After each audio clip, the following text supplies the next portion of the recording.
अस्सलाम वालेकुम। आपको एक्सप्रेस न्यूज़ के इस खसूसी ट्रांसमिशन में खुशामदीद। मखसूस नशिस्तों के केस के हवाले से इलेक्शन कमीशन की वजाहत आ गई और इलेक्शन कमीशन की जो वजाहत पर सुप्रीम कोर्ट ने जो है वो अब से कुछ देर पहले जो है वो एक नोट जारी किया है और फिर ये जो मामला है आईनी तरमीम होगी या नहीं, इस पर आज सारा दिन एक क्रिकेट मैच की तरह जो है वो कभी जो है वो मामलात इधर जा रहे हैं, कभी उधर जा रहे हैं और सब इंतज़ार में बैठे हैं कि क्या हुकूमत वाकई कोई आईनी तरमीम करने जा रही है या नहीं। इस आईनी तरमीम की कुछ अरसे से तैयारी तो जारी है, बाज़गश्त हो रही है, लेकिन जब हुकूमती वज़रा से पूछा जाता है कि क्या कोई तरमीम है तो कभी वो कहते हैं हाँ और कभी वो कहते हैं ना। तो ये मामला जो है वो ऐवान के अंदर इजलास जो है वो उसमें भी आज खासा माहौल जो है वो गर्म रहा। बहरहाल ये तमाम इश्यूज जो हैं, एक तरफ सियासी मामला भी है, दूसरी तरफ एक आईनी और कानूनी मामला भी बन गया है, ख़ास तौर पर सुप्रीम कोर्ट के जो अक्सरियती बेंच ने अब से कुछ देर पहले एक वजाहती हुक्म जारी किया है उसके बाद। तो इन दोनों पहलुओं को जो है वो आज हम इस ट्रांसमिशन में जो है वो देखेंगे। अयाज खान साहब हमारे साथ मौजूद हैं, सीनियर सहाफ़ी हैं, लाहौर से जो है वो हमें ज्वाइन कर रहे हैं। अयाज खान साहब बहुत शुक्रिया। और सरफराज साहब MNA पाकिस्तान तहरीक इंसाफ से, वो मेरे साथ इस्लामाबाद स्टूडियोज़ में मौजूद है, बहुत शुक्रिया आपका। मैं ज़रा पहले आपकी इजाज़त है मैं ज़रा अयाज खान साहब से ज़रा तजिया ले लें, क्योंकि मैंने शुरू में क्रिकेट का जिक्र किया तो खान साहब क्योंकि क्रिकेट के बड़े। तो अयाज खान साहब, अब क्या आपको लग रहा है ये जो इलेक्शन कमीशन के हवाले से एक जो सुप्रीम कोर्ट ने नोट दिया है, क्या उसके बाद भी आपको लगता है ये आईनी तरमीम होने जा रही है? मतलब बज़ाहिर तो इस तरह के फैसले के बाद उसका चांस ख़त्म हो जाना चाहिए, लेकिन आपको पता है ना आजकल जो जंग लड़ी जाती है वो सोशल मीडिया पे लड़ी जाती है। तो उस पे अगर एक नज़र डाली जाए तो जो हुकूमत के हमायती ग्रुप है वो तो ये कह रहा है कि जी वो तो हर सूरत होगी, जो मर्जी हो जाए उसकी तैयारी होगी भी। अब मुझे समझ नहीं आ रही वो किस तरह होगी और कैसे होगी। ज़ाहिर है मैं कोई आईनी माहिर तो हूँ नहीं, मैं तो जो ये हुक्म आया, जो वजाहती हुक्म आया, मैं तो उसके हवाले से बात कर सकता हूँ। उस पर भी एतराज़ किया जा रहा है कि जी इस वक्त क्यों आया ये, कि जब वो आईनी तरमीम होने वाली थी तो उस पर यह कहा जा सकता है कि ये इसी वक्त आईनी तरमीम क्यों लाई जा रही हैं जब काजी साहब रिटायर होने वाले थे। जाहिर है एक जवाब ही है ना उस हवाले से। तो मुझे तो नहीं लगता अगर ये स्टिल जाएंगे आईनी तरमीम की तरफ, क्योंकि अब इनके पास तो मौलाना फजलुर रहमान साहब भी आ जाएं तो वजाहत वो उनके पास अक्सरियत नहीं बनती इतनी, 2/3 जो उनको चाहिए। तो इसका मतलब ये है कि ये फिर एक खुली जंग हो रही है इस मुल्क में और जाहिर है लड़ाई इस हद तक ले जाई जा रही है कि उसके बाद तो फिर मुझे नहीं समझ आएगी कि इस मुल्क में कोई जमहूरियत होगी नहीं होगी, ये सिस्टम किस तरह चलेगा। अदालती फैसले भी नहीं मानेंगे आप तो जाहिर है फिर हालात तो खराब होंगे, वो बेहतर नहीं होंगे मेरे ख्याल में। ठीक है। अच्छा, जावेद चौधरी साहब भी साथ है। जावेद चौधरी साहब बहुत शुक्रिया ज्वाइन करने का। मैं जरा जावेद चौधरी, आपको क्या लगता है ये आईनी तरमीम होने जा रही है इसके बावजूद ये नोट जो अभी हमने सुप्रीम कोर्ट का देखा है? असल में इशू यही है कि अब सुप्रीम कोर्ट ऑफ पाकिस्तान के जो इख्तलाफात हैं वो आज से तो खुल के सामने आ गए। उससे पहले जाहिर है सिर्फ मीडिया के लोग बात करते थे, लेकिन जब आज ऐन वक्त पे 8 जजेस की वजाहत आ गई तो उसके बाद सारी चीजें बदलती हुई नजर आ रही हैं। क्योंकि ये खबरें गर्दिश कर रही थी कि जो सुन्नी इत्तेहाद कौंसिल के 13 MNAs हैं वो गवर्नमेंट ने उनको राजी कर लिया हुआ है और वो ऐन वक्त पे वोट दे देंगे गवर्नमेंट को और ये आईनी तरमीम पास हो जाएगी। सेम इसी तरह सेनेट के अंदर ज़ाहिर है 5 अरकान में मौलाना फजलुर रहमान साहब के हैं तो उसके ऊपर गवर्नमेंट बहुत ज्यादा जोर दे रही थी। कल वज़ीर साहब रात मौलाना से जाके मिल के भी आए और सबका ख्याल ये था कि कहीं ना कहीं से जोड़ तोड़ करके गवर्नमेंट वहां से भी अपने लोग पूरे कर लेंगे। तो फिर सुप्रीम कोर्ट ऑफ पाकिस्तान के 8 जो जजेस हैं उनकी वजाहत आ गई। अब इस वजाहत के ऊपर 2 चीजें बड़ी इंपॉर्टेंट हैं। एक तो ये है कि अभी तफसीली फैसला नहीं आया। तो अब ये सुप्रीम कोर्ट ऑफ पाकिस्तान की तारीख में पहली मरतबा ऐसा हो रहा है कि तफसीली फैसले के बगैर ही लोग वजाहत कर रहे हैं। इससे पहले 2 जजेस ने वजाहत कर दी और अब 8 जजेस ने वजाहत कर दी, तो तफसीली फैसला तो पीछे रह गया। तो जब तक तफसीली फैसला नहीं आता अब उसकी जिस वजाहत की क्या आईनी और कानूनी हैसियत है इसके बारे में कुछ नहीं कहा जा सकता। दूसरा जब साथ ही उन्होंने इलेक्शन कमीशन को पाबंद कर दिया कि जी अगर आप इन 41 लोगों को पाकिस्तान तहरीक इंसाफ का MNA नहीं समझेंगे तो फिर आपको नताइज भुगतना पड़ेंगे। तो अब जाहिर है डिफेक्शन क्लास लग जाएगी अगर ये लोग फौरी तौर पे गवर्नमेंट को सपोर्ट करते हैं। तो ये थोड़ा सा कम्प्लेक्स सी सूरत हाल हो गई है। लेकिन क्या गवर्नमेंट की, चौधरी साहब, आपको कंसिडरेशन ये लगता है कि ये अभी भी होगी, या फिर ये जो कंसिडरेशन है ये तरमीम के बाद इस पर जो है वो देखेगी हुकूमत? नहीं, मेरा ख्याल है गवर्नमेंट कोशिश करेगी, क्योंकि संडे को इसीलिए इजलास बुलाया गया कल कि ये जो ऑर्डर है वो जाहिर है मंडे को इम्प्लीमेंट हो सकता है। मंडे को फिर इलेक्शन कमीशन के पास तहरीरी जाएगा तो इलेक्शन कमीशन उसके ऊपर अमल दरामद करेगा। सिर्फ वेबसाइट के ऊपर तहरीरी जो फैसला है उसकी इतनी अहमियत नहीं होती जब तक बाकायदा ऑर्डर जारी ना हो। अच्छा, तो अब ऑर्डर ने क्योंकि मंडे को जारी होना है तो संडे कल है, तो गवर्नमेंट के पास एक स्पेस है जिसको अवेल करना चाहती है। अच्छा, दूसरा जाहिर है 2 अरकान आज थे नहीं, अब्दुल गफूर हैदी साहब नहीं थे और हमजा शहबाज साहब नहीं थे। सुबह तक वो भी पहुंच जाएंगे तो जाहिर है थोड़ी सी बेहतर पोजीशन हो जाएगी। तो गवर्नमेंट इसको करना चाहती है। अब गवर्नमेंट के पास एक सेकंड ऑप्शन भी है। अब वो क्या? सेकंड ऑप्शन जो है उस पर मौलाना फजलुर रहमान साहब एग्री कर गए हुए हैं। वो सेकंड ऑप्शन ये है कि नई सुप्रीम कोर्ट बना दी जाए जो सिर्फ आईनी मामलात को देखे। तो एक आईनी सुप्रीम कोर्ट हो और जो 5 रुकनी जिसके अंदर बेंच हो और काजी फायद ईसा साहब को एक्सटेंशन दे के उसका चीफ जस्टिस बना दिया जाए और जस्टिस मंसूर अली शाह साहब जो है regular supreme court of Pakistan के वो चीफ जस्टिस बन जाए। तो अब उसका ये फायदा गवर्नमेंट को हो जाएगा कि वो सारे केसेस जो इमरान खान साहब से रिलेटेड हैं या आइन से रिलेटेड हैं वो दूसरी अदालत में चले जाएंगे। ठीक। और फिर इमरान खान साहब जो हैं उनकी ख्वाहिशात मेरा ख्याल है दिल में ही रह जाएंगी और जो जनरल सुप्रीम कोर्ट है वो सिर्फ जनरल केसेस को हैंडल करेगी। तो एक दूसरा ऑप्शन भी गवर्नमेंट के पास है और उस पर मौलाना फजलुर रहमान साहब एग्री कर गए हुए हैं। तो अब ये देखते हैं कि सुबह होता क्या, ये देखना है। मोहम्मद अली सरफराज साहब, क्या आपको अभी भी लगता है, क्योंकि आप आज ऐवान में भी मौजूद थे, हुकूमत is going ahead with this, कर रही है तरमीम इसके बावजूद? मैंने अभी जावेद चौधरी साहब की बात सुनी, मैं तो हैरान परेशान हो गया उनकी बात सुन के कि वो समझते हैं कि अभी भी हो सकता है। सुप्रीम कोर्ट का मैं उसमें थोड़ा सा ऐड करना चाहूँगा, ये कोई क्लैरिफिकेशन नहीं है। अगर आप वो आज का जो ऑर्डर है उसके ऊपर इतना बड़ा बड़ा ऑर्डर लिखा हुआ है बोल्ड लेटर्स में, इट्स एन ऑर्डर, और ऑर्डर का जब लफ्ज आ जाता है तो वो हुक्म होता है, उसको मानना या ना मानना उसकी चॉइस नहीं होती। इट्स ए क्लियर, और उसमें क्लियर ये किया गया। और लेकिन उस ऑर्डर से पहले, उस ऑर्डर के मुकाबले में जब क्योंकि शॉर्ट ऑर्डर भी आया था तो उसके बाद गवर्नमेंट एक लॉ भी लेकर आई थी, वो लॉ भी अभी भी उसका कोर्ट ने अभी कोई फैसला नहीं किया। नहीं देखें, ये तो इलेक्शन कमीशन ने एक वजाहत मांगी थी। उन्होंने कहा कि उसमें उन्होंने बड़ा क्लियरली लिख दिया कि अब उसमें कोई लॉ बने, अब रेट्रोस्पेक्टिव में वो तो एक पंगा एकलादा पड़ा ही हुआ नहीं। लेकिन वो लॉ अभी भी है, वो लॉ अभी भी है, ये भी नोट है, लेकिन वो लॉ भी अभी मौजूद है। देखें जी, वो तो चैलेंज्ड है,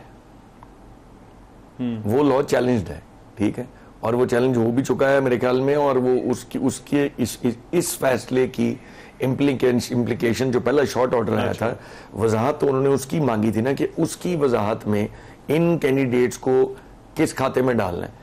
उसके अंदर उन्होंने इलेक्शन कमीशन ने जो कॉरेस्पॉन्डेंस करता रहे सुप्रीम कोर्ट के साथ, उन्होंने वो सारे कागजात देकर उन्होंने कहा जी बैरिस्टर गौहर और उमर अयूब को तो इलेक्शन कमीशन ने खुद चेयरमैन और सेक्रेटरी जनरल मान लिया है, और उसके अलावा कुछ सर्टिफिकेशन है 18 जुलाई की, 24 जुलाई की और 25 जुलाई की, जो कि बैरिस्टर गौहर ने with his sign and stamp present की हैं टू द कोर्ट। और उससे पहले के लोगों के ये जो थे एफिडेविट्स वो उसके साथ अटैच हुए हैं उसकी प्रीसीडिंग डेट्स के।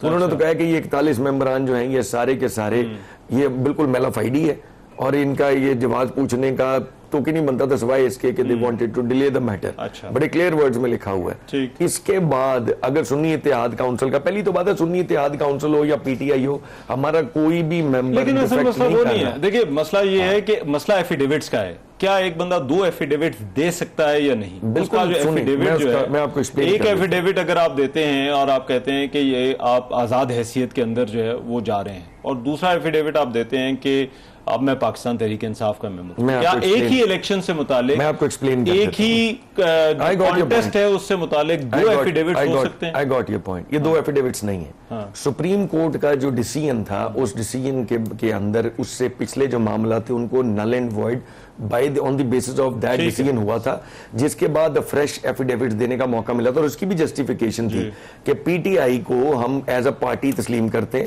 आपने उनका इलेक्शन सिंबल ले लिया, दैट इज समथिंग एल्स, लेकिन उन्होंने अपने नॉमिनेशन पेपरों में जिन लोगों ने पीटीआई लिखा था, अगर उनको आपने मुतफरिक निशानों पर भी लड़ा, but the party did exist, they are, you cannot declare them independent candidates. एक सवाल यह था, और जिन्होंने कोई पार्टी उनको तो पहले हल्ले में ही 39 कैंडिडेट्स को एनेक्स्चर बी में सुप्रीम कोर्ट के शॉर्ट ऑर्डर में डाल दिया गया कि ये तो पीटीआई के। बाकियों को कहा गया कि ये आजाद है भी हो गया। और उन्होंने कहा कि सुन्नी इत्तेहाद काउंसिल जिन्होंने ज्वाइन की थी, Sunni Ittehad council was not even a parliamentary party, और पीटीआई ज्वाइन करने की उस वक्त आपने इनको इजाजत नहीं दी थी। Now we want to give them a fresh chance. एक तो सुन्नी इत्तेहाद काउंसिल तो ज्वाइन नहीं हो सकती थी उस वक्त, बिकॉज उस वक्त सुन्नी इत्तेहाद के टिकट के ऊपर किसी बंदे ने इलेक्शन लड़ा था, वो पार्लियामेंट्री पार्टी थी ही नहीं। तो वो बिल्कुल क्लियर डिसीजन था, और उसके बाद एक टाइम लिमिट दी गई थी, जिसके बाद 39 को तो हम, जिसमें मैं भी शामिल हूं, इलेक्शन कमीशन ने नोटिफाई कर दिया। आप लोग 41 की उन्होंने क्लैरिफिकेशन मांगी, बड़े क्लियर अल्फाज में आज सुप्रीम कोर्ट ने दे दी है। राइट, मगर मैं इसमें एक चीज, अयाज खान साहब, ये कानूनी नहीं, ये सियासी सवाल है, जाहिर बात है। इसमें एक प्रेसिडेंट रेसिटे वाले फैसले का, वो हमजा शहबाज और परवेज लाई वाले इलेक्शन का मौजूद है, जिसमें यह कहा गया कि अगर आप पार्टी डायरेक्शंस के खिलाफ जाएंगे तो ना सिर्फ आपका वोट भी काउंट नहीं होगा, बल्कि आप अपनी सीट भी जो है वो खो देंगे। तो आपको लगता है कि सियासी तौर पर हुकूमत इसके बावजूद जो है वो ये रिस्क लेगी इस अमेंडमेंट पर वोटिंग का? देखिए बात, या उन मेंबरान से वोट्स का, एक चीज तो ये है ना कि अब जाहिर है इस वक्त मेजर तो दो पार्टीज है ना जो ये सारा कुछ कर रही हैं। लोगों को हैरत भी होती है, पीपल्स पार्टी जब इस हद तक जाती है, जाहिर है उसको, चूंकि जमहूरी पार्टी एक बहुत ज्यादा लोग समझते रहे हैं और बिल्कुल थी भी वो, अब वो उस तरह से नजर नहीं आती, सीधी बात है। उस फैसले के बावजूद अगर गवर्नमेंट या उसके एलाइज आग से खेलने जा रहे हैं, तो मुझे नहीं पता कि वो कैसे खेलेंगे। और ये कॉन्स्टिट्यूशनल वो जो बन जाएगी सुप्रीम कोर्ट, उसके लिए भी आईनी तरमीम की ज़रूरत है, जाहिर है।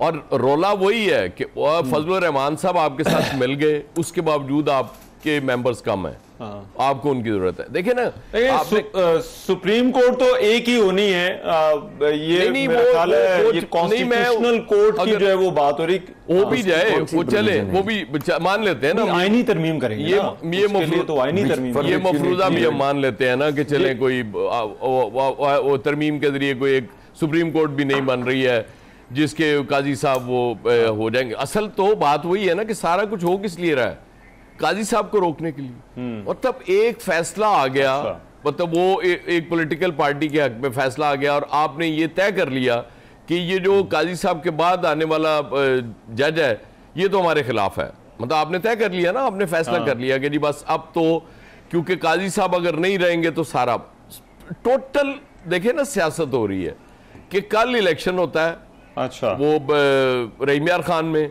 और आज उसका नोटिफिकेशन कर देता है इलेक्शन कमीशन। इलेक्शन कमीशन ये सारे अब तक ये जो बर्बादी यहां तक पहुंची है ना, इसका जिम्मेदार मेन है ही इलेक्शन कमीशन। ये सारे मसाइल ही उसके, वो किधर है वो जो बड़े बहादुर, वो मैंने सुना करता था सिकंदर सुल्तान राजा साहब, वो आपको कभी नजर आए किसी चीज की वजाहत देते हुए? या वो यही कह देते कि जी अदालतें गलत कर रही हैं, हम तो बिल्कुल ठीक थे। मसला से वैसे अयाज खान साहब, हमारी रिपोर्टर आमना अली के पास कुछ अपडेट है कि इलेक्शन कमीशन क्या जो है वो इस मामले को देख रहा है। आमना, मुझे सुन पा रही हैं आप? हेलो जी आमना, आपको आवाज आ रही है? जी जी बिल्कुल, आपकी आवाज क्लियर आ रही है। अच्छा आमना, क्या अपडेट है इलेक्शन कमीशन से? ये जो सुप्रीम कोर्ट का हमने वजाहती हुक्म जो है वो देखा है, इस पर क्या कहना है इलेक्शन कमीशन का? कुछ रद्दमल आया है? बिल्कुल जी, आपको बताएं कि सुप्रीम कोर्ट का जो एक वजाहती हुक्मनामा सामने आया है, इस पर इलेक्शन कमीशन ने जो बैरिस्टर गोहर के मामले से कुछ जो है इस पे रद्दमल दिया है, और उनका ये कहना है कि ये तासुर दुरुस्त नहीं है कि इलेक्शन कमीशन ने बैरिस्टर गोहर अली खान को पीटीआई के चेयरमैन के तौर पर तस्लीम किया है। पीटीआई के इंट्रा पार्टी इलेक्शन अच्छा। का मामला अभी तक इलेक्शन कमीशन में जेर गौर है। कमीशन की जानिब से हमने इनसे इस सुप्रीम कोर्ट के जो ऑर्डर है इसके हवाले से जो जब पूछा गया कि अब इस पर इलेक्शन कमीशन का आगे फर्दर क्या जो है इस पर अपडेट होगी, क्या रिएक्शन होगा, तो उस पर उनका ये बैरिस्टर गोहर के हवाले से स्पेसिफिकली उनका ये कहना था कि अभी तक इलेक्शन कमीशन में ये मामला जेर गौर है और इस पर कोई हतमी फैसला नहीं किया गया। इलेक्शन कमीशन ने हमेशा इस मामले को जल्द अज जल्द निपटाने की कोशिश की है, ताहम पीटीआई ने अच्छा। बार बार ताखीरी हरबे जो है इस्तेमाल किए हैं। ये अभी अपडेट आई है इलेक्शन कमीशन की जानिब से फौरी जो एक ठीक है, राइट। आया है सुप्रीम कोर्ट के इस जो तफसीली ऑर्डर पर। जी ठीक है, राइट, बहुत शुक्रिया आमना। जावेद चौधरी साहब, ये कितना गैर मामूली है, देखते हैं कि सैटरडे वाले दिन जो है वो आईनी तरमीम हो रही है और उससे बिल्कुल पहले इस तरह से एक अदालती वजाहती हुक्म जो है वो आता है और फिर उसके बाद जो है वो हुकूमत अब काबीना का भी इजलास जो है वो बुला लिया गया है। तो क्या वाकई ये कोई कॉन्स्टिट्यूशनल डेडलॉक की तरफ जो है वो चीजें बढ़ी हैं? डेडलॉक तो जाहिर है बड़े अरसे से था, अब तो या तो ये डेडलॉक क्लैश कर देगा पूरे सिस्टम को या फिर ये रिजॉल्व हो जाएगा। अब दोनों ऑप्शंस ही हैं। कोई ये जो इस किस्म की सूरत है ये तो लिंगर ऑन नहीं कर सकती। कैबिनेट का इजलास जो इसलिए बुलाया गया है कि मेरा ख्याल है वो जो आईनी तरमीम है उसकी मंजूरी लेनी है कैबिनेट से, तो इसलिए वज़ार कैबिनेट से मंजूरी ली जाएगी। कल उसको टेंडर करेंगे बिल को और उसे पास करवाने की कोशिश करेंगे और कल का दिन ही है, बल्कि आज की रात ही है गवर्नमेंट के पास। और गवर्नमेंट जो है हर सूरत काजी फाजिल साहब को रिटेन करना चाहती है। इमरान खान साहब जो हैं अपोजिशन में वो चाहती हैं कि काजी फाजिल साहब ना रहें और जस्टिस मंसूर अली शाह साहब जो हैं वो चीफ जस्टिस ऑफ पाकिस्तान बने। तो ये सिर्फ डिवीजन अब सिर्फ पार्लियामेंट तक महदूद नहीं है बल्कि सुप्रीम कोर्ट ऑफ पाकिस्तान के अंदर भी है। अच्छा। और जो आईनी अदालत की आप बात कर रहे थे ना, मेरा ख्याल है आईनी अदालत तो सिर्फ आईनी अदालत नहीं हो सकती, सुप्रीम कोर्ट ही हो सकती है, क्योंकि सुप्रीम कोर्ट ही बड़ा हायर फोरम है पार्लियामेंट के बाद। और सिर्फ कोर्ट जो है वो मेरा ख्याल है वो पार्लियामेंट के जो अमेंडमेंट्स है उनको नहीं एवेलुएट कर सकती। नहीं, हमारा ख्याल था कि देखिए जो अभी तो इस पर अब हुकूमत ने भी इतनी कोई सीक्रेसी रखी है कि कोई समझ नहीं आती, लेकिन जिस तरह से फेडरल शरीयत कोर्ट है या जिस तरह से स्पेशल कोर्ट्स बनाने का एक इख्तियार हुकूमत के पास होता है, तो हाई कोर्ट लेवल की एक कोर्ट जो है वो हुकूमत जो है वो बना सकती है और मे भी उसके बाद हो जाए। हाँ, लेकिन उसके अंदर ना एक आईनी कानूनी सा सवाल है। देखें जो पार्लियामेंट है वो सुप्रीम है इसमें, और पार्लियामेंट की कवानीन की जो वजाहत है वो हाई कोर्ट नहीं कर सकती, तो सुप्रीम कोर्ट ऑफ पाकिस्तान से हो सकती है। नहीं, लेकिन वो चैलेंज नहीं हो सकते वहां पर। चैलेंज जो है जब आप एक आईनी अदालत बनाएंगे और आईनी अदालत अगर उसके पास मैंडेट कम होगा और उस जो उसका फैसला है उसे अगर सुप्रीम कोर्ट ऑफ पाकिस्तान में चैलेंज किया जा सकेगा तो फिर वो वजाहत नहीं हो सकेगी किसी आइन और कानून की। अच्छा। तो वो जब भी होगा तो एक बड़ा फोरम ही होगा और सुप्रीम कोर्ट ऑफ पाकिस्तान जितना ही फोरम होगा। तो अगर उसे अगर ये एक आईनी अदालत बनाई जाती तो मेरा नहीं ख्याल कि वो फोरम इतना तगड़ा होगा कि वो कानून की या आइन की तशरीह कर सके। अच्छा, मैं चौधरी साहब आबिद जुबैरी साहब भी साथ है, लेकिन आपसे मैं एक और चीज पूछना चाहूँ। ये अदालत के अपने अंदर ये मामलात जो है वो किस तरह से बहैसियत इदारा अदलिया पर असरअंदाज होंगे? जो तकसीम हम अभी इस वक्त जो है वो देख रहे हैं, ये बहुत ज्यादा डिवीजन तो बहुत ज्यादा है। पहले थी सिर्फ रिपोर्टर्स तक थी, रिपोर्टर्स बात करते थे इस पे या तजियाकार बात करते थे, लेकिन आज जो ऑर्डर आया 8 जजेस का, यह एक वजाहत आई है और उस फैसले की वजाहत आई है जो अभी तफसीली आया नहीं है। और उसके बाद तो ये सारी चीज क्लियर हो गई है कि 8 जजेस एक साइड पे हैं, बाकी जजेस जो हैं 7 वो दूसरी साइड पे हैं। और वो जो एक ग्रुप है सुप्रीम कोर्ट ऑफ पाकिस्तान का वो चाहता है कि काजी फाजिल साहब को एक्सटेंशन मिल जाए और जो कानूनी और आईनी तरमीम हो रही है पार्लियामेंट के अंदर उसे मंजूर कर लिया जाए और हो जाए। दूसरा जो ग्रुप है वो नहीं चाहता कि ये हो सके और जो नहीं चाहता उसे इमरान खान साहब की सपोर्ट हासिल है और जो ये चाहता है उसे गवर्नमेंट ऑफ पाकिस्तान की सपोर्ट हासिल है। तो ये एक इशू है जो ज़ाहिर वाइडर होता हुआ नजर आ रहा है। ठीक, आबिद जुबैरी साहब क्या स्टेटस होगा अगर आईनी तरमीम अभी भी हो जाती है? बिस्मिल्लाहिर्रहमानिर्रहीम। मैं जान सकता हूँ ये कौन सा आप थे जो बोल रहे थे? मैं देख नहीं सकता, इनका नाम क्या है? ये वकील जावेद चौधरी साहब। जावेद चौधरी साहब थे। अच्छा, मैं समझा शायद कोई वकील है, तो माफ कीजिएगा। अच्छा। वो देखिए इतने मामला डिस्कस करते हैं कि थोड़े बहुत वकील हम सब बन चुके हैं। वो उर्दू एक फारसी का है, नीम हकीम खतरा जान, नीम मुल्ला खतरा ईमान से। अच्छा चले, अब आप जरा बताइए। अगर माजरत के साथ जावेद चौधरी साहब को बिल्कुल, मैं इनकी बात से मैं थोड़ी बहुत सुनिए बिल्कुल इख्तिलाफ करता हूँ। एक मैं आपको बात बताता चलूं, हाई कोर्ट जो हमारे हाई कोर्ट और सुप्रीम कोर्ट है वो दोनों कॉन्स्टिट्यूशनल कोर्ट्स हैं, और आइन का आर्टिकल 175 ये कहता है कि ये दोनों कॉन्स्टिट्यूशनल कोर्ट्स हैं, और उसके अलावा जो हुकूमत है, ये पार्लियामेंट है, वो और बाई लॉ कोर्ट्स बना सकती है जिसमें या स्पेशल कोर्ट्स हो, ये आप देखते हैं सारी चीजें। लेकिन ये दो कॉन्स्टिट्यूशन, लेकिन आपको एक बात याद रखनी चाहिए कि आइन के अंदर एक ट्राइकोटमी ऑफ पावर है कि 3 इंस्टीट्यूशंस है, पार्लियामेंट, मुकन्ना जिसे कहते हैं, गवर्नमेंट होती है एग्जीक्यूटिव, और द कोर्ट्स। अब जो आईनी तरमीम से कोई कोर्ट की जुडिशियल पावर या उसकी पावर को खत्म नहीं कर सकता या कम नहीं कर सकता। जो अभी ये कोशिश हो रही है, इंशाल्लाह नाकाम कोशिश हो रही है इसको खत्म करने की, ये कॉन्स्टिट्यूशनल कोर्ट बन जाएगा। हमारा दोनों कोर्ट्स कॉन्स्टिट्यूशनल कोर्ट है, एक ही चीफ जस्टिस ऑफ पाकिस्तान होगा, 2 चीफ जस्टिस ऑफ पाकिस्तान नहीं होंगे। एक कॉन्स्टिट्यूशनल कोर्ट का एक चीफ जस्टिस होगा, एक दूसरा चीफ जस्टिस, किसी दुनिया में आज तक मैंने ये नहीं सुना। तो लेकिन जो कोशिश हो रही है इंशाल्लाह वो नाकाम होगी। और दूसरी बात मैं आपको चलता चलूं, बड़ी हैरानगी की बात होगी, जस्टिस फाइज ईसा के लिए सारा ये हो रहा है जो आपकी बातों से और जावेद चौधरी साहब की बातों से लगा कि वो ग्रुपिंग है, वो एक एक्सटेंशन चाहते हैं, एक्सटेंशन नहीं चाहते। आइन के अंदर एक चीज मुरतब हुई हुई है कि 65 साल की उम्र में सुप्रीम कोर्ट का जज वो रिटायर होगा, चाहे वो 2 दिन चीफ जस्टिस रहे या 8 साल रहे, जैसे इफ्तिखार चौधरी साहब थे। तो ये जो बात हो रही है, अगर आपको याद होगा, एक बड़ा 21वीं और 23वीं तरमीम आई थी पाकिस्तान के आइन में जिसमें मिलिट्री कोर्ट्स बने थे और वो सुप्रीम कोर्ट में चैलेंज हुई थी। हमने भी सिंध हाई कोर्ट बार का, मैं उस वक्त सदर था, हमने भी चैलेंज की थी उसको।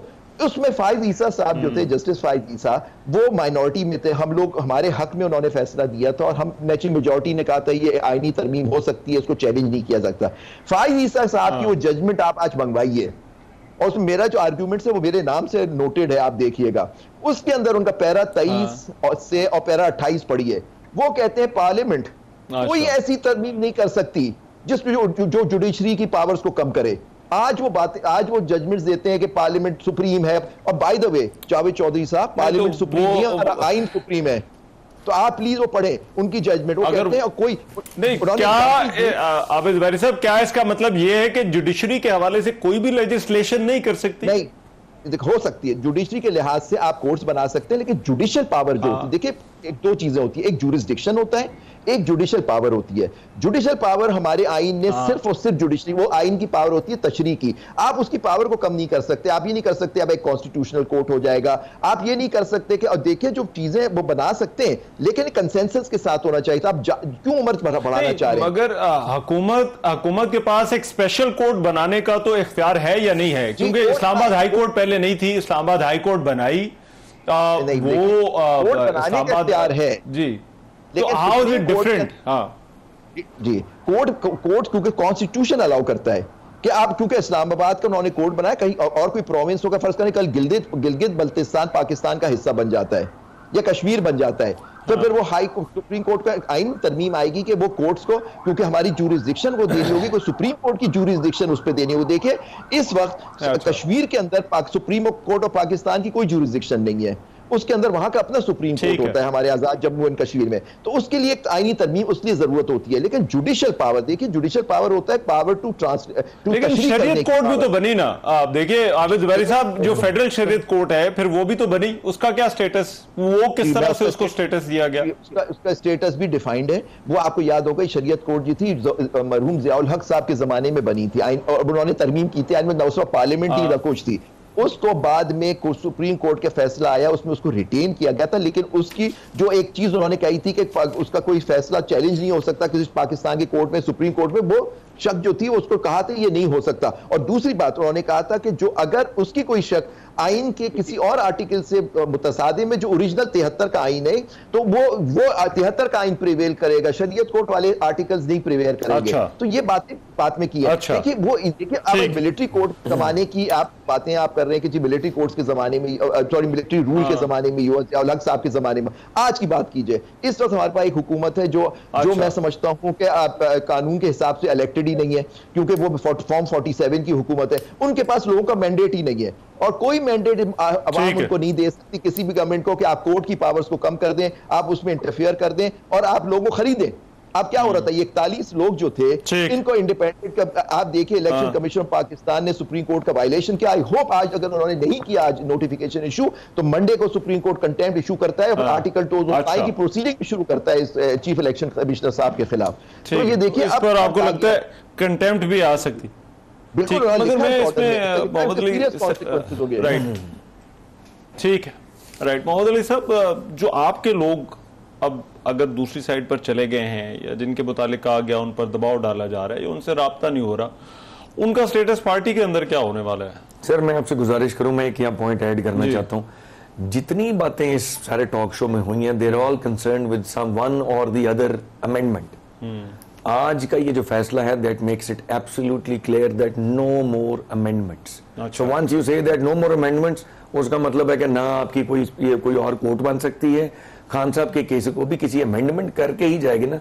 आपको 2/3 मेजॉरिटी इन द हाउस चाहिए, जो कि इस क्लैरिफिकेशन के बाद इस पीडीएम की गवर्नमेंट के पास है ही नहीं। तो बाकी सारी बहस ही बेमकसद है। अच्छा। और हमारे जहां तक मेंबरान की बात है, देखिए हमारे मेंबरान को बहुत प्रेशराइज किया गया, लेकिन असल मुद्दा तो आपके मेंबरान पर आएगा ना। देखिए अभी ये मामला यहाँ पर जाता हुआ लग रहा है कि अदालत में, और वो भी कोई तरमीम हो भी जाती है तो वो भी अदालत में जानी, वहां पे जाकर भी ये बहस होनी है कि अगर ये 8 या 6 या जितने भी लोग, अगर आपके किसी ने वहां पर जाकर इस कॉन्स्टिट्यूशनल अमेंडमेंट की फेवर में वोट दिया है, तो क्या वो आजाद कंसिडर होगा या पीटीआई का? वो दे ही नहीं सकते ना, वो डी सीट हो जाएंगे।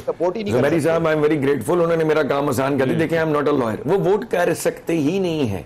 अगर आप ये बात करें कि हमारे मेंबर्स को प्रेशराइज किया गया कि नहीं, अच्छा। उन्होंने एफिडेविट दिए हुए हैं और वो अपने एफिडेविट देने के बाद they will be considered as if they were elected as PTI members. आजाद मेंबर भी बड़ी क्लियर ये लिखा हुआ ऑर्डर। और एक दफा जब वो चले गए तो अब वो जाके किसी भी कॉन्स्टिट्यूशनल अमेंडमेंट में मुखालिफ सलाम पे जाके वोट दे नहीं सकते। एक तो काउंट नहीं होगा, सो दैट मींस दे ही नहीं सकते। दूसरा वो डी सीट होने की प्रोसीडिंग्स उन पे हो सकती है। अच्छा। सो अंडर द सर्कमस्टांसेस ये चैप्टर आज बिल्कुल क्लोज हो गया। अब तो हुकूमत हरदर्मी पे लगी हुई है। I don't know why they have called this cabinet meeting. Cabinet meeting में जो मर्जी फैसला कर ले, आपने मुल्क के आईन के खिलाफ तो नहीं चले जाना। You can't do this in the assembly. और ये फैसला आज हो चुका है और शुक्र है हमारी इस मामले से जान छुटी है। और हमारे मेंबरान पे भी मैं उम्मीद करता हूं कि जो उनके साथ ज्यादतियां हो रही है, हमारे सादुल्लाह बलोच साहब अभी इस वक्त लापता है। प्रेशर एक अपनी जगह, वी आर वेरी कंसर्न्ड। हमारे एमएनएज अबडक्ट हो रहे हैं, उनकी फैमिलीज अबडक्ट हो रही हैं। अब तो शुक्र है ये रास्ता बंद हुआ कि किसी को अबडक्ट करके जबरदस्ती सर पे बंदूक रख के अगर आप उससे को बयान ले भी लेते हैं या वोट ले भी लेते हैं तो that will not be counted. लेकिन इसमें देखिए, अब ये आबिद जुबैरी साहब जिस तरह से बैरिस्टर गौहर हैं, उन्होंने अपनी हैसियत शुरू में आजाद रखी, तो क्या ऐसे मेंबरान पर भी यही जो सुप्रीम कोर्ट का जो फैसला आया था उसी का इत्तलाक होगा? देखिए बड़ी क्लियर बात है। आप पहला फैसला पढ़िए 12 जुलाई का। उन्होंने कहा दो किस्म के लोग थे, जिसमें 39 लोगों ने तो अपना फॉर्म भर दिया था कि पीटीआई के लोग हैं।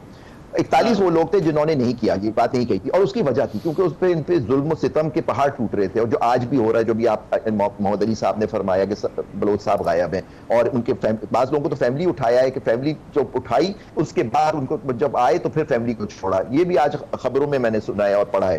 तो ये जो हरकतें जबर जो हो रहा है इसका, क्योंकि देखिए हुकूमत लॉ आइन और कानून की हुकूमत नहीं है, ये पीडीए है, ये एक एस्टेब्लिशमेंट की हुकूमत है, ये बेसाखियों पे खड़ी हुई हुकूमत है। आइन और कानून की तो बात ही नहीं करते। जो चाहते हैं, जो मैंने कर दिया, मेरी लाठी जिसकी लाठी उसकी भैंस, लाठी इनके पास है तो भैंस भी इनकी है। ये है हमारा मुल्क का इस वक्त आइन और कानून की हैसियत है।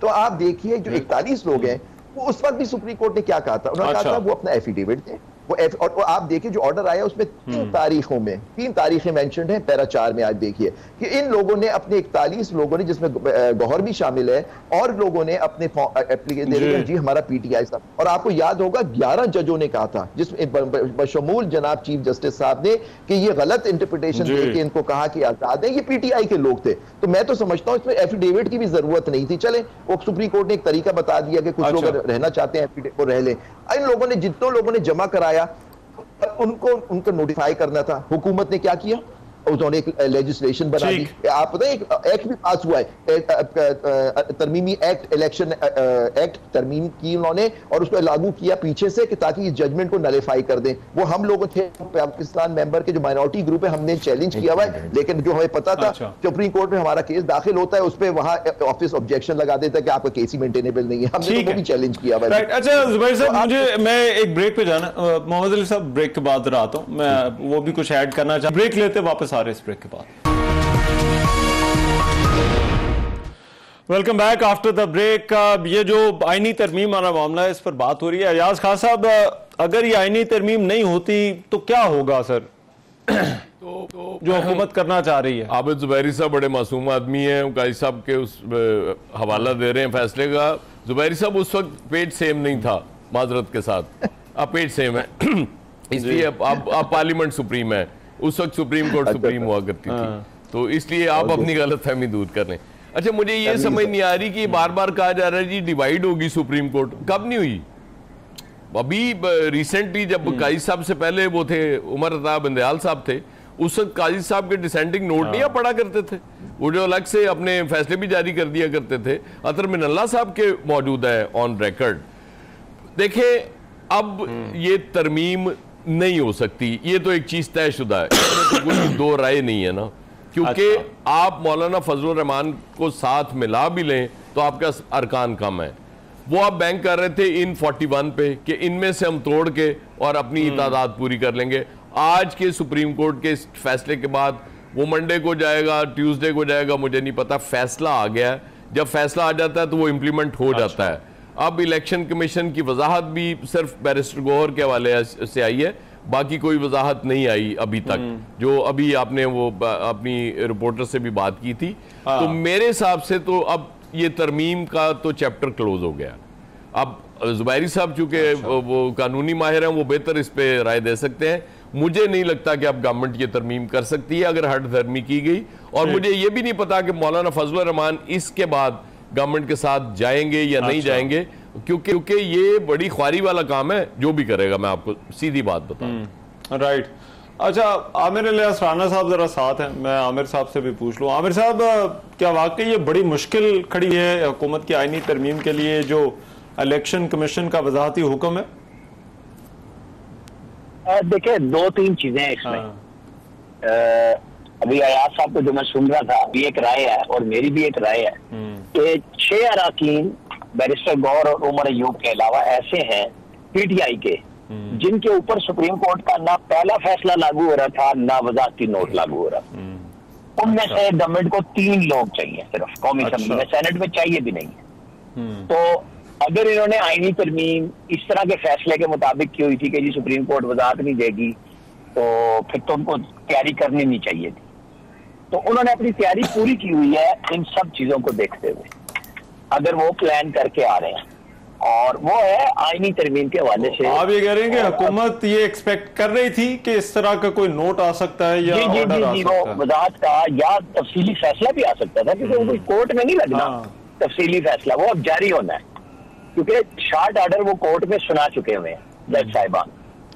और आपको याद होगा चीफ जस्टिस ने सुनाया था 8/5 का, और आज उन्होंने 3 उन जजों को इस्तेमाल किया जो आज इन 8 जजेस को ये था कि ये शायद हमारे करीब हैं, लेकिन उन 2 जजेस का हवाला नहीं दिया जिन्होंने कहा कि कोई इदारा पाकिस्तान में उस हुक्म को मानने का पाबंद नहीं जो आइन से मावरा हो। तो ये अभी तशरीह होनी है बड़ी टिका के, ये खत्म नहीं हुआ कि आज एक फैसले में वजाहत आ गई। भैया, आपने 57 दिन ये वजाहत क्यों नहीं दिया 8 जज साहिबान ने? आपने खुद इलेक्शन कमीशन और पीटीआई को ये रास्ता दिया, इन चैम्बर आप में से कोई भी हमारे पास आ सकता है। आज आप उनको लताड़ रहे हैं कि जी बदनीयती है, आपके ऊपर नताइज होंगे, लेकिन चूंकि सर रास्ता तो आपने दिया ना मौजूद 8 जजों ने कि आप हमारे पास आए तो चूंकि वो जज साहिबान ये कर चुके हुए थे तय प्रैक्टिस एंड प्रोसीजर में कि अभी हमारे जज पूरे नहीं है तो हम इसका रिव्यू भी नहीं लगा सकते फौरन, ठीक है। तो ये चीजें इन सब के अपने ऊपर लागू होती है, मेरे और आपके ऊपर। तो हम तो बात कर रहे हैं ना फेयर कमेंट के हिसाब से कि सुप्रीम कोर्ट ने जब वजाहत की और अतर मिन्नल्ला साहब कह रहे थे कि ये 2018 का इलेक्शन भी ऐसा था, तो जो पूरा इंसाफ देना था वो दोनों पार्टियों को भी नहीं मिला बल्कि एक चुनिंदा पार्टी को मिला। तो अब उसके ऊपर इतराजात हैं, तो वो रिव्यू लगेगा। मेरे साहब ने कल गवर्नमेंट अपना इसीलिए सेशन भी बुलाए हैं उन्होंने कि वो करना चाह रहे हैं और वो दिखाएंगे अपने कि हमें किस तरह लोग आजाद हैं इस सुप्रीम कोर्ट के फैसले के बावजूद, और वो 63A को भी वापस लाएंगे जैसे वो ओरिजिनल था। ये इन सीटों को भी वजाहत करेंगे उनके अंदर कि ये इस तरह आइन में आप खुद अमेंड नहीं कर सकते कि जी 15 दिन दे दिए जाए पीछे, कई महीने पीछे जाके। तो वो पहली दफा नहीं था कि जब गजट नोटिफिकेशन हो जाए तो आपको 3 दिन में 72 घंटों के अंदर अपनी कॉन्सेंट देनी होती है। तो नजरिया जरूरत भी जिंदा किया गया इस फैसले में, वजाती नोट में। अभी इसके ऊपर बहस तो चलेगी, देखें अब रिव्यू में क्या करते हैं। लेकिन एक अच्छी बहस है कि जज साहिबान, मैं अयाज साहब की इस बात से मुत्तफिक हूँ, हमेशा से सुप्रीम कोर्ट में तकसीम होती है। और आपको पता होगा कि ये ताक में जब नंबर रखे जाते हैं सुप्रीम कोर्ट में इसीलिए रखे जाते हैं कि ये अगर 17 की बजाय 16 हो और 8-8 पे डिवाइड हो तो फैसला कौन करेगा, इसलिए ये 17 रखे गए। इससे पहले 12 थे, 7 थे। इसी तरह अब 23 की तजवीज आई हुई है जो पार्लिमानी उसमें स्टैंडिंग कमेटी में गया हुआ है ला की, उसके अंदर आएगा। तो ये तकसीम आइन बनाने वालों को भी पता है कि होती है, क्योंकि ये कोई बुत तो नहीं बैठे हुए कि उन्होंने हिलना नहीं है, इंसान है, पढ़े लिखे लोग हैं, उन्होंने अपनी अपनी राय देनी है। राइट। लेकिन आप जुबैरी साहब ये कितना गैर मामूली है। देखिए एक तो जो डिटेल्ड जजमेंट थी वो हम तो ज्यादा जो सुप्रीम कोर्ट से सुनते थे या किसी भी कोर्ट से वो यही होता था, एक शॉर्ट ऑर्डर आता था और उसके बाद डिटेल्ड जजमेंट आती थी। ये जो नोट्स वाला मामला है, how unusual is this with the supreme court, आपको क्या लगता है? नहीं, मैं नहीं समझता कि कोई अनयूजुअल है, कोई गैर मामूली नहीं है। फॉर द सिंपल रीजन के सुप्रीम कोर्ट के अपने कई डिसीजंस हैं और मिलिट्री कोर्ट्स वाला जो 2015 की जजमेंट थी 17 जजों की फुल कोर्ट की, उसमें उन्होंने कहा है कि judgement of the court short order होता है, वो रीजनिंग आए या ना आए उससे कोई फर्क नहीं पड़ता। उसमें उन्होंने दे दिया जजमेंट वो है, वो इम्प्लीमेंट होती है, रीजनिंग इम्प्लीमेंट नहीं होती। रीजनिंग तो वो वजूहात देते हैं कि क्या वजह से उन्होंने ये ऑर्डर किया है। तो ये लेकिन क्या रिव्यू में जा सकते हैं डिटेल जजमेंट के, मतलब नाम उसके बगैर भी? नहीं, सुप्रीम कोर्ट का रूल है जिसके तहत उनका रीजंस के बाद आपको सुना जाएगा। रिव्यू तो उन्होंने फाइल कर दिया क्योंकि देखें जजमेंट शॉर्ट ऑर्डर की है, उसने रिव्यू फाइल कर दिया, वो लगने के लिए उसने कह रहे रीजनिंग, अब रीजनिंग दे। लेकिन ये वजाहती नोट जो आया है, ये वजाहत तो सुप्रीम कोर्ट ने तो नहीं देनी थी। और ये 15 दिन का जो अभी राना साहब फरमा रहे थे कि 15 दिन का टाइम इसलिए दिया गया था कि उन लोगों को चांस ही नहीं मिला था, क्योंकि सुप्रीम कोर्ट इस नतीजे पहुंची थी 11 जजेस बशमूल चीफ जस्टिस के, ये उन्होंने इलेक्शन कमिश्नर ने गलत फैसला किया था इनको इंडिपेंडेंट आजाद डिक्लेयर करने का, क्योंकि आजाद नहीं थे। इस वजह से ये जो कंफ्यूजन था उसमें किसी ने कहा मैं आजाद हूं नहीं हूं, फिर उन पे जबर जो हो रहा था उसकी मद्देनजर रखते हुए शायद उन्होंने नहीं दिया। तो इसमें कोई गैर मालूमी बात नहीं थी, कोई री राइटिंग ऑफ द कॉन्स्टिट्यूशन नहीं थी जो ये कह रहे हैं। वो 3 दिन का जो कॉन्स्टिट्यूशन कहता है 3 दिन के अंदर आजाद को ज्वाइन करना होता है। ये आजाद तो सुप्रीम कोर्ट ने डिक्लेयर कर दिया, ये आजाद तो है ही नहीं, तो फिर 3 दिन की बात तो लागू ही नहीं होती ना इनके ऊपर। तो फिर अब ये बात है, ये जो बात करेंगे 7-8 लोग हैं, 3 है, वहां चले जाएंगे, गवर्नमेंट ने उस पर काम किया हुआ है। 63A को जो करें ना, इस वक्त सुप्रीम कोर्ट की जजमेंट है 63A में कि आप वोट ही नहीं दे सकते, तो पता लग जाएगा कि वो जिनको इन्होंने अगवा किया हुआ है वो आके वो आजाद है नहीं, क्योंकि कोर्ट ने होल्ड किया है कि और इन्होंने 3 तारीखों पे जमा कराए हैं फॉर्म, सब ने 41 के 41 ने, और वो फॉर्म जो जमा कराए जो कोर्ट के ऑर्डर से लग रहा है वो है कि सब ने आए हम पीटीआई के, तो वो एक जजमेंट होते हुए सुप्रीम कोर्ट की 63A पे वो वोट ही नहीं डाल सकते। अगर उन्होंने वोट डाल दिया तो उन पे कार्रवाई होगी, डिस्क्वालिफिकेशन। तो वो तो फिर वही जजमेंट उस पर जो है वो इम्प्लीमेंट होगी। जी आप कुछ साथ ऐड कर? जी मैं एक तो वही बात करना चाहता था, उन्होंने कर ही दी हमारे भाई जहां मेरे लियाज साहब ने कि वो ताक नंबर वाली बात में करना चाहता कि there is always a divide in the supreme court. हम पता नहीं उसकी रोज सुप्रीम कोर्ट की बहस क्यों लेके बैठते हैं। भाईजान बात ये है कि जो इस वक्त, मैं एक चीज की तरफ और पॉइंट आउट करना चाहता हूं कि इस वक्त I am sitting on the national TV and I want to discuss one thing. जिस तरीके से इस मुल्क में कानून बनाए जा रहे हैं और जिस तरीके से पार्लियामान के ऊपर हमले किए जा रहे हैं, this thing needs to be considered also. हमारी पब्लिक को ये सब कुछ नजर आ रहा है और जो ये आज रवायात इस मुल्क में डाल रहे हैं ना, इसके बड़े लॉन्ग टर्म इफेक्ट्स होंगे।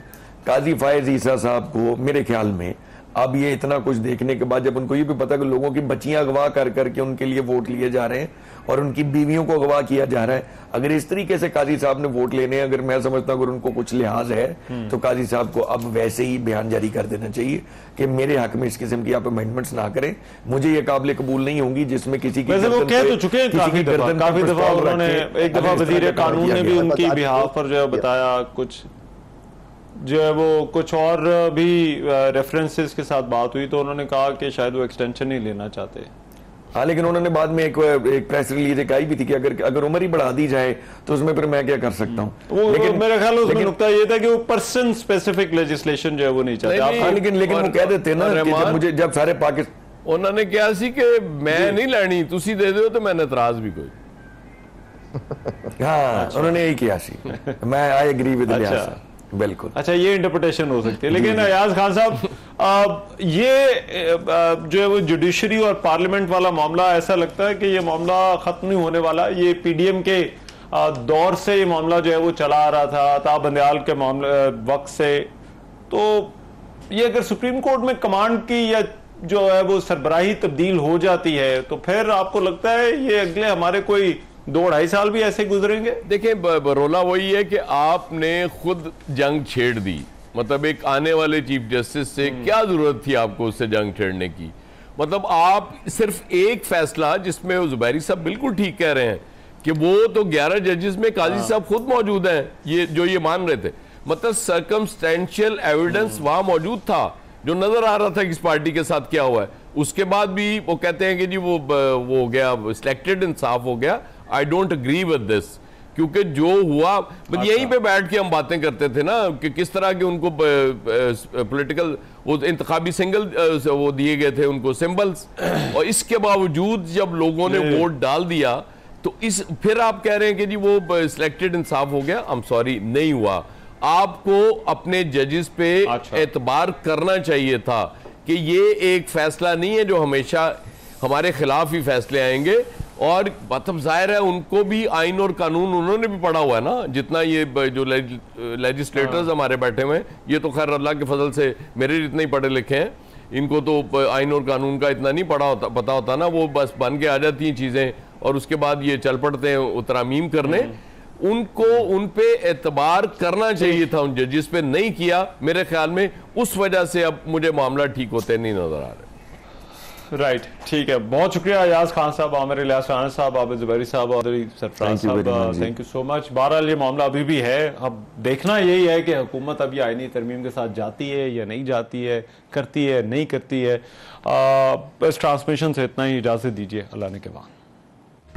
अस्सलाम वालेकुम, आपको आज के प्रोग्राम में खुशामदीद। हुकूमत के सामने बड़ा सवाल है कि आईनी तरमीम करनी है या नहीं, और ये सूरत हाल अब सबसे कुछ देर पहले तक जो है वो मेरा ख्याल है हुकूमत के लिए बड़ी वाज़ेह थी, जिसमें हुकूमत को यकीन था कि उनके पास नंबर्स भी मौजूद हैं और वो आईनी तरमीम के लिए हर तरह से तैयार भी नज़र आ रही थी। आज इजलास भी जो है वो जारी था, लेकिन अब ये सूरत हाल हुकूमत के लिए चैलेंजिंग उस वक्त हो गई जब मखसूस नशिस्तों के केस में इलेक्शन कमीशन की जो वजाहत थी, उस हवाले से सुप्रीम कोर्ट ने एक जो है वो वजाहती हुक्म जो है वो जारी किया, जिसमें कहा गया कि इलेक्शन कमीशन की वजाहत की जो दरख्वास्त थी वो एक ताखीरी हरबा थी, और जबकि फैसले की रोशनी में पार्टी सर्टिफिकेट जमा कराने वाले जो उम्मीदवार थे वो पाकिस्तान तहरीक इंसाफ ही के थे। और सुप्रीम कोर्ट ने इस हवाले से एक तहरीरी नोट जो है वो जारी किया। अक्सरियती जो 8 जजेस का जो बेंच था उसका फैसला ये 4 सफ़ात का था, और इसमें कहा गया कि इलेक्शन कमीशन ने 41 अरकान से मुतालिक वजाहत के लिए सुप्रीम कोर्ट से जो वो रुजू किया, और ये जो रुजू करना था इलेक्शन कमीशन की जो वजाहत की दरख्वास्त थी, ये कन्फ्यूजन पैदा करने की कोशिश और एक ताखीरी हरबा थी। और सुप्रीम कोर्ट के वजाहती हुक्म में यह भी कहा गया कि इलेक्शन कमीशन ने खुद बैरिस्टर गौहर को पार्टी चेयरमैन तस्लीम किया है। इलेक्शन कमीशन की तस्लीम शुदा पोजीशन है कि तहरीक इंसाफ रजिस्टर्ड सियासी जमात है। अकलियती जजेस ने भी तहरीक इंसाफ की कानूनी पोजीशन को तस्लीम किया है, और यह भी कहा गया कि इलेक्शन कमीशन वजाहत के नाम पर अपनी पोजीशन तब्दील नहीं कर सकता और पार्टी सर्टिफिकेट जमा कराने वाले जो हैं वो पाकिस्तान तहरीक इंसाफ के ही कामयाब उम्मीदवार होंगे। और साथ ही साथ इन 8 जजेस ने इस वजाहती हुक्म में यह भी कहा है कि जो 12 जुलाई का फैसला था वो बड़ा वाज़ेह है, इसका इतलाक कौमी असम्बली पर भी होगा और सूबाई असम्बलियों पर भी होगा। इस सब के बाद अब बड़ा सवाल हुकूमत के सामने ये है कि वो नंबर जो कि हुकूमत को 2/3 अक्सरियत चाहिए किसी भी आइनी तरमीम के लिए, वो हुकूमत पूरा कर सकती है या नहीं। और अगर वो अरकान जो आज़ाद थे या पाकिस्तान तहरीक इंसाफ बाद में इस फैसले के मुताबिक जो है वो उनको जाना चाहिए, तो क्या वो हुकूमत की किसी ऐसी आईनी तरमीम के हवाले से वोट कर सकते हैं या नहीं कर सकते। इस हवाले से सूरत हाल अभी वाज़ेह नहीं है। गुज़िश्ता रोज़ भी हमने देखा कि मुतज़ाद दावे थे वुज़रा के आईनी तरमीम के हवाले से भी और नंबर्स के पूरा होने के हवाले से भी। बहरहाल ऐसे इशारे थे कि जैसे हुकूमत ये बिला आखिर आईनी तरमीम करने जा रही है। मुख्तलिफ खबरें इस हवाले से मीडिया में मौजूद हैं कि इस आइनी तरमीम में क्या क्या चीज़ें शामिल हैं। क्या जजेस की मुद्दत मुलाजमत के हवाले से कोई तब्दीली कानून के अंदर की जा रही है, क्या चीफ जस्टिस की तकर्री के हवाले से कोई तब्दीली की जा रही है, किस किस्म का जुडिशल पैकेज आने वाला है, किस किस्म की कानूनी इस्लाहात की बात की जा रही है और क्या कोई नई कोर्ट जो है वो बनने जा रही है। तो ये तमाम की तमाम चीज़ें जो हैं वो इस वक्त हुकूमत के सामने मौजूद है, लेकिन अभी भी ये तजस्सुस और ये सूरत हाल बरकरार है कि क्या हुकूमत ये इक़दाम करेगी या नहीं। सेनेटर वलीद इकबाल साहब मेरे साथ मौजूद हैं पाकिस्तान तहरीक इंसाफ से, उनसे इस हवाले से जो है वो बात करते हैं। वलीद इकबाल साहब बहुत शुक्रिया आपके वक्त का। वलीद इकबाल साहब, क्या आपको लगता है कि अभी भी कोई गुंजाइश रहती है ये जो वजाहती हुक्म सुप्रीम कोर्ट के अक्सरियती बेंच ने जारी किया है उसके बाद इस आईनी तरमीम के हवाले से? मैं आपको अपनी राय और ये तो बता सकता हूं कि मेरे नज़दीक क्या कैफियत है या सिचुएशन है, ये सूरत हाल है जी, और वो ये है कि कोई गुंजाइश नहीं है। लेकिन वो तो अब मेरी राय है ना जी, और जिस तरह मैं उसको देखता हूँ, मुझे अफसोस के साथ और बहुत ही मैं समझता हूं पाकिस्तान के लिए एक दुनिया भर में मेरे नज़दीक बाइस ज़िल्लत, और ये दुनिया भर में बाइस ज़िल्लत मैं इस बिना पर कहता हूं कि दुनिया भर में के अहम तरीन ममालिक के नुमाइंदों ने और उसके अलावा तज्जिया निगारों ने, चैनल्स ने, अखबारात ने इलेक्शन कमीशन ऑफ पाकिस्तान के बारे में जिस तरह के तासुरात और कलमात दिए हैं और जिस तरह इलेक्शन कमीशन ऑफ पाकिस्तान और खुसूसन जो चीफ इलेक्शन कमिश्नर है उनका कॉन्डक्ट रहा है पिछले 2 साल से या 16 महीने से 18 महीने से, उसमें कोई बईद नहीं है कि जब तक मेरे ख्याल अब मैंने इस वजाहती हुक्म को पढ़ा है और मुझे इसमें इशारा नजर आया है कि इसमें अगर मजीद इसमें काफी क्लास ली गई है दबी जुबान में और जिसे कहते हैं ना पोलाइट तरीके से सुप्रीम कोर्ट के 8 जजेस ने, और इस बात का इशारा किया है कि नताइज हो सकते हैं इलेक्शन कमीशन के लिए अगर ये मजीद इसमें इसी तरह के हरबे इस्तेमाल करते रहे। लेकिन जो हिस्ट्री है, जितनी जराइम, जितने मैं ये सोच समझ के बाद जितनी क्राइम्स पाकिस्तान की कॉन्स्टिट्यूशन के against election commission of Pakistan ने और पीडीएम गवर्नमेंट ने पिछली ने जितनी क्राइम्स पीडीएम केयरटेकर गवर्नमेंट ने की हैं और साथ मिलके, और हमारी अपनी राय एज पीटीआई और उसके तर्जुमान के तो ये है कि इलेक्शन कमीशन ऑफ पाकिस्तान एक आईनी इदारे की तरह काम करता ही नहीं रहा। इलेक्शन कमीशन ऑफ पाकिस्तान तो एक शरीक बना हुआ है और उसका रिश्ता पीटीआई के साथ और उसके रवैये से नजर आ रहा है। और यहां पर मेरे नजदीक इस ऑर्डर में भी इसी बात का इशारा भी किया गया है कि वो तो एक तरह का एडवर्सरी बना हुआ है, वो एक कॉन्स्टिट्यूशनल रोल अदा ही नहीं कर रहा। अच्छा, तो मैं ये कह रहा हूं कि इतनी लॉयर भी हैं, इतनी क्राइम्स अगेंस्ट कॉन्स्टिट्यूशन की हुई, मैं तो कह रहा हूं इतनी क्राइम्स अगेंस्ट लॉयर भी हैं, एक कानूनी इतनी नाफरमानियां इलेक्शन सवाल आपने 8 फरवरी के जी, मेरी अर्ज सुन ले, 8 फरवरी और उसके बाद के दिनों में आपने अगर तादाद मेरे ख्याल फहरिस्त लंबी हो जाएगी, आपके शो में टाइम कम होगा कि इलेक्शन कमीशन ऑफ पाकिस्तान और चीफ इलेक्शन कमिश्नर ने कितनी इलेक्शंस एक्ट की नाफरमानियां की हैं कि नताइज के बारे में, कि कितने देर में नताइज जाने चाहिए, कितनी देर में, आपने वो सारी बातें आपने ऑर्डर आपने पढ़ा इलेक्शन कमीशन से। वलीद इकबाल साहब, आपने ये ऑर्डर पढ़ा है, उसमें बैरिस्टर गौहर के हवाले से और इंट्रा पार्टी इलेक्शन के हवाले से आपसे कुछ देर पहले हमारी रिपोर्टर साथ थी, तो उन्होंने कहा कि इलेक्शन कमीशन ने इस पर कहा है कि बैरिस्टर गौहर को अभी तक उन्होंने चेयरमैन तस्लीम नहीं किया और इंट्रा पार्टी इलेक्शन का मामला अभी तक उनके सामने है, जेर गौर है। इसको आप किस तरह से देखते हैं? क्या इलेक्शन कमीशन की ये कानूनी पोजीशन आपके ख्याल में दुरुस्त है बैरिस्टर गौहर के हवाले से बतौर चेयरमैन पार्टी? नहीं जी, बिल्कुल गलत है, बिल्कुल गलत है जी, बिल्कुल दुरुस्त नहीं है और उसकी वजाहत ही इस हुक्म से नजर आ रही है। अब एक अथॉरिटेटिव डिटर्मिनेशन जिसको अंग्रेजी में कहते हैं कि एक जिसे कहते हैं हतमी फैसला तो अदालत नहीं करना होता है ना, जब एक पार्टी कुछ कह रही हो दूसरी पार्टी कुछ कह रही हो। इसी से अगर आपके रिपोर्टर ये कह रहे हैं कि आज इस वजाहती हुक्म के बाद इलेक्शन कमीशन ऑफ पाकिस्तान ने ऐसा मुवक्कफ लिया है जो डिफाई कर रहा है, जो इससे तसादुम, अभी भी तसादुम की जो है बात कर रहा है कि अदालत उज़्मा और उसके 8 जजों ने एक लिख के भी एक चीज दे दी है और उनको थप्पड़ एक मारा है और वो फिर वापस कह रहे हैं कि नहीं जी, वो अब मेरे ख्याल में अपनी दूसरी रुखसार आगे कर रहे हैं। वो जो ईसाई मजहब के अंदर जिस तरह होता है, इलेक्शन कमीशन और उसके जराए अगर ये बात कर रहे हैं तो वो दूसरी रुखसार आगे कर रहे हैं कि एक और थप्पड़ जो है उनको सुप्रीम कोर्ट की तरफ से आए। ये मेरी राय है। और इसमें वजाहती फैसले, वजाहती फैसले में ये एक सेकंड, ये भी उन्होंने कहा है कि जी जब बार बार वो मुखातिब करके लिख के ये दस्तावेजात पीटीआई ने साथ लगाई हैं, क्योंकि पीटीआई को भी मौका दिया गया ना, पीटीआई ने बेतहाशा दस्तावेजात लफ की हैं अपनी एप्लीकेशन में, इलेक्शन कमीशन ने कोई दस्तावेज नहीं लगाई और वो कहते हैं, सुप्रीम कोर्ट कह रहा है कि इन दस्तावेजात से वाज़ेह है कि वो तस्लीम कर रहे हैं, तस्लीम कर रही है इलेक्शन कमीशन, लिख लिख के बैरिस्टर गौहर को खतूत तस्लीम कर रही है, मुखातिब कर रही है उनको एक पार्टी के सरबराह के तौर पे। तो सुप्रीम कोर्ट ने यह भी वाज़ेह किया है कि एक डी फैक्टो और एक डी जोरे, ये दो कानून की इस्तिलाहें हैं, वाज़ेह है कि वो तस्लीम कर रहे हैं। लेकिन वो इस वक्त भी, अगर आपके रिपोर्टर की बात मान ली जाए, तो इस वक्त भी इलेक्शन कमीशन ऐसा ही मौकफ ले रही है जो वो पिछले 2 साल से ले रही थी कि वो आइन के खिलाफ जुर्म जारी रखेगी और वो सुप्रीम कोर्ट की नाफरमानी जारी रखेगी।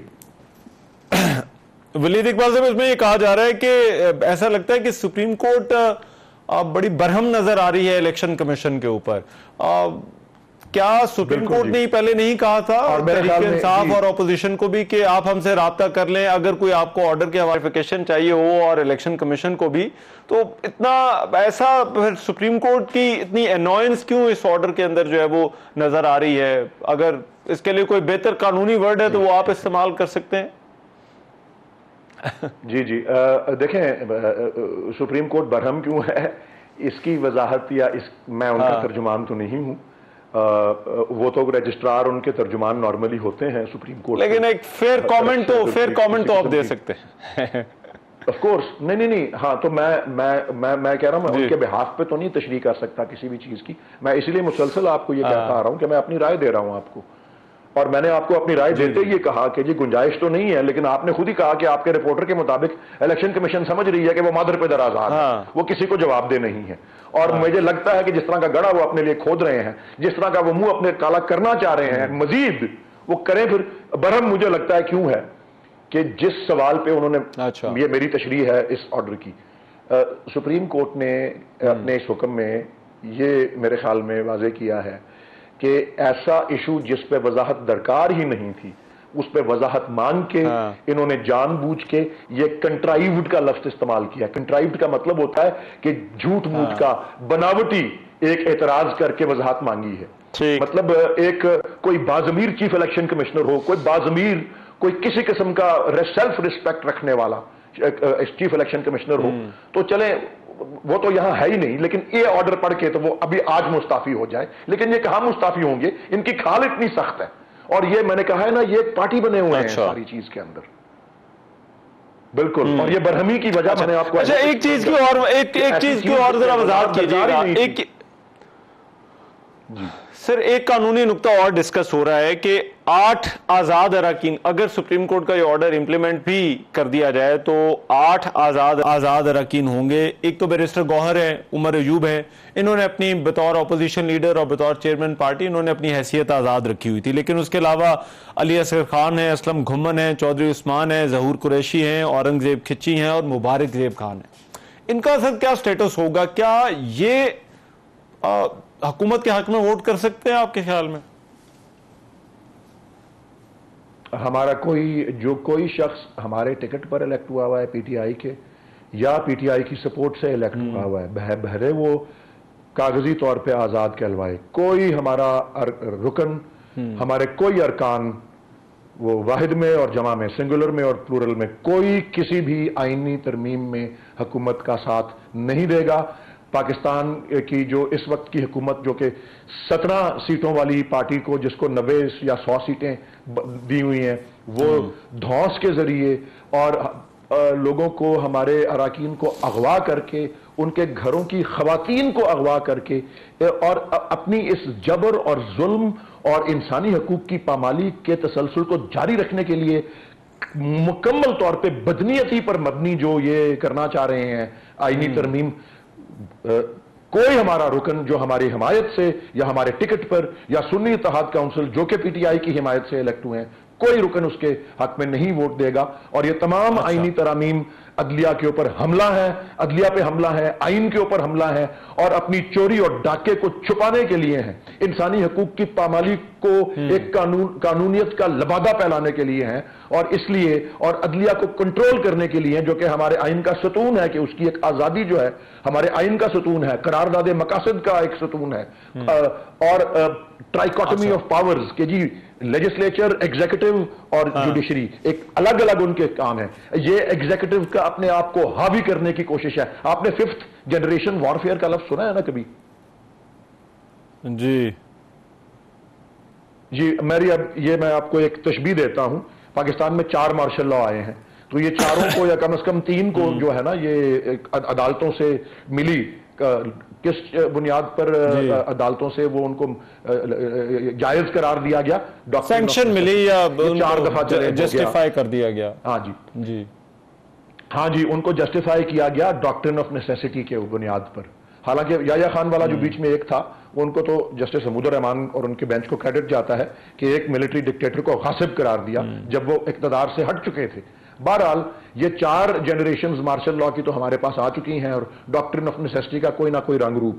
ये 21वीं सदी में एक, मुझे शर्म है इसके ऊपर कि मेरे मुल्क में ये हो रहा है कि एक सो कॉल्ड नाम नहाद मुंतखब गवर्नमेंट ये कोशिश कर रही है कि ये 5वीं जनरेशन का डॉक्ट्रिन ऑफ नेसेसिटी इस तरीके से लेके आया जाए और ये उसमें एक पाकिस्तान के मजीद चीफ जस्टिस जो हैं, मौजूदा चीफ जस्टिस इसमें शामिल हो रहे हैं, जिस तरह माजी में चीफ जस्टिस शामिल होते रहे, मुनीर से लेके अनवारुल हक से लेके इरशाद हसन खान तक चीफ जस्टिस पाकिस्तान के शामिल रहे डॉक्ट्रिन ऑफ नेसेसिटी में। ये अब 5वीं जनरेशन आ गई है, ये डॉक्ट्रिन ऑफ नेसेसिटी का 21वीं सदी का, ये 5th जनरेशन वॉरफेयर पाकिस्तान के आइन के ऊपर और पाकिस्तान की अदलिया की आजादी के ऊपर है जी। अच्छा, बहुत सारे लोग वलीद इकबाल साहब इस नोट की, ये जो आज आया है, इसकी टाइमिंग पर सवाल उठा रहे हैं। एक तो जो डिटेल जजमेंट है उसके ना आने का शिकवा तो इससे पहले जो है वो किया जाता रहा है। अब इलेक्शन कमीशन की एक दरख्वास्त होती है और वो ऐसे मौके पर उस दरख्वास्त पर जो है वो वजाहती हुक्म जारी हो जाता है जब बिल्कुल पार्लियामेंट का सेशन जो है वो इन प्रोग्रेस होता है और वो बराह रास्त ऐसा लगता है कि उस पर भी असरअंदाज हो रहा है अगर हम हुकूमत को आईनी तरमीम करने का इरादा रखती है। बतौर लॉयर क्या आपको लगता है ये गैर मामूली है या फिर आपको लगता है नहीं, ये इस तरह के मामलात में जो है वो सुप्रीम कोर्ट के ऑर्डर्स आते हैं इस तरह से? बिल्कुल आते हैं जी।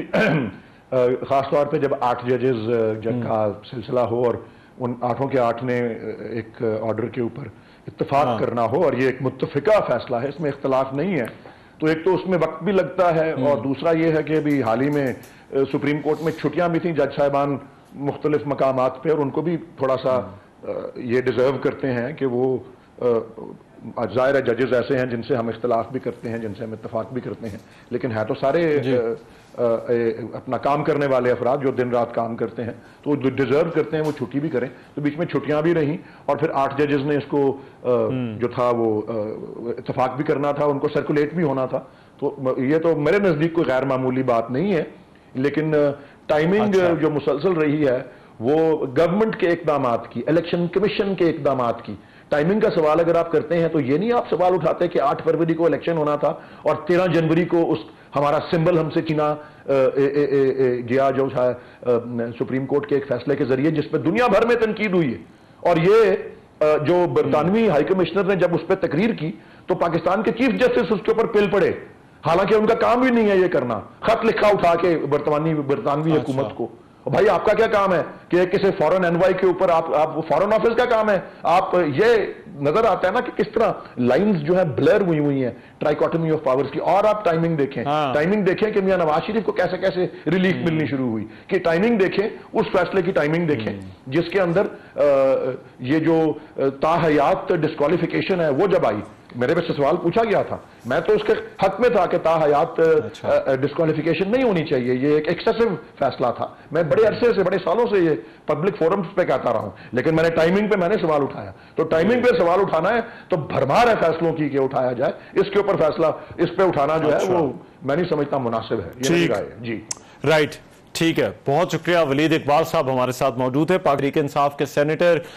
ये मुजव्वज़ा या मुमकिना आईनी तरमीम जो है उस हवाले से और फिर सुप्रीम कोर्ट का जो वजाहती हुक्म आया है उस हवाले से बात कर रहे थे। प्रोग्राम में एक ब्रेक शामिल करते हैं, वापस आते हैं इस ब्रेक के बाद।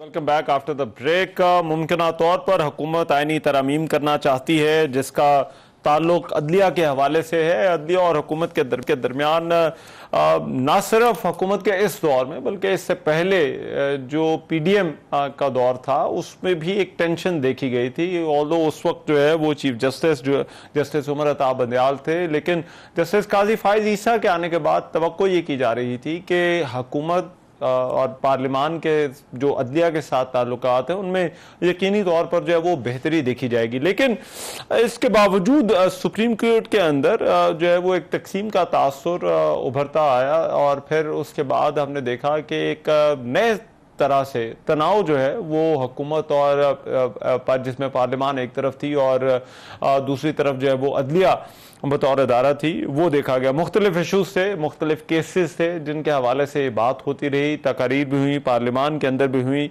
कुछ अदालती नोट्स भी जो है वो हमने देखे, अदालती ऑब्जर्वेशंस भी जो है वो देखी, कुछ जजेस के खतूत भी जो है वो इस हवाले से देखे। लेकिन अब मामला इस नहज पर आ गया है कि हुकूमत अदलिया के हवाले से कुछ एक जुडिशल रिफॉर्म्स का पैकेज लाना चाहती है, लेकिन उस पैकेज के आने से पहले और मुमकिन आईनी तरमीम से पहले मखसूस नशस्तों के केस के हवाले से जो है वो सुप्रीम कोर्ट के अक्सरियती बेंच का एक वजाहती हुक्म आता है और उस वजाहती हुक्म के बाद एक सवालिया निशान लग जाता है जो कि हुकूमत को आईनी तरमीम के लिए दरकार मतलूबा नंबर्स हैं। अब ये जो सारा मामला है हुकूमत और अदलिया के माबैन ये कशीदगी, ये तनाव की सूरत हाल, क्या ये इसी तरह से रहेगी, इसका मुस्तकबिल क्या है और फिर जो है वो हुकूमत को आगे किस तरह से बढ़ना चाहिए, इस पर बात करने के लिए खुर्रम दस्तगीर साहब मुस्लिम लीग नून के सीनियर रहनुमा हैं, साबिक मेंबर कौमी असम्बली, वफाक की वजीर मेरे साथ मौजूद है, उनसे इस हवाले से बात करते हैं। खुर्रम दस्तगीर साहब बहुत शुक्रिया आपका वक्त। खुर्रम दस्तगीर साहब,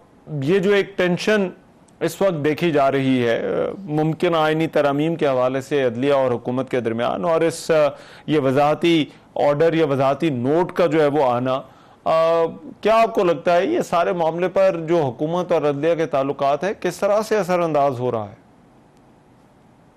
जी, वजाहती नोट ने तो एक और मोहर सबत कर दी है कि सुप्रीम कोर्ट के एक सीनियर जज ने कुछ अर्सा पहले अपने एक इख्तलाफी नोट में इस्तेलाह इस्तेमाल की थी, पॉलिटिशियंस इन रोब्स, यानी इंसाफ की कबा पहने सियासतदान।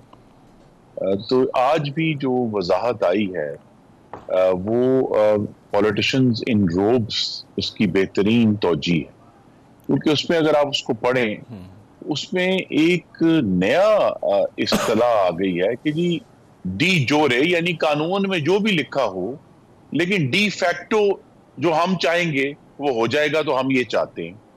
तो मामला जो है वो अब एक आपने दुरुस्त कहा, एक ऐसी नहज पर आया है जिसमें 3 बिल्कुल अलग-अलग आईनी इदारे, पाकिस्तान की अदलिया, supreme court of Pakistan, election commission of Pakistan, जो उसी आइन की एक अलहदा पैदावार है जिस आइन की सुप्रीम कोर्ट पैदावार है, और बिलाशुबा सबसे बढ़कर पाकिस्तान की पार्लियामान।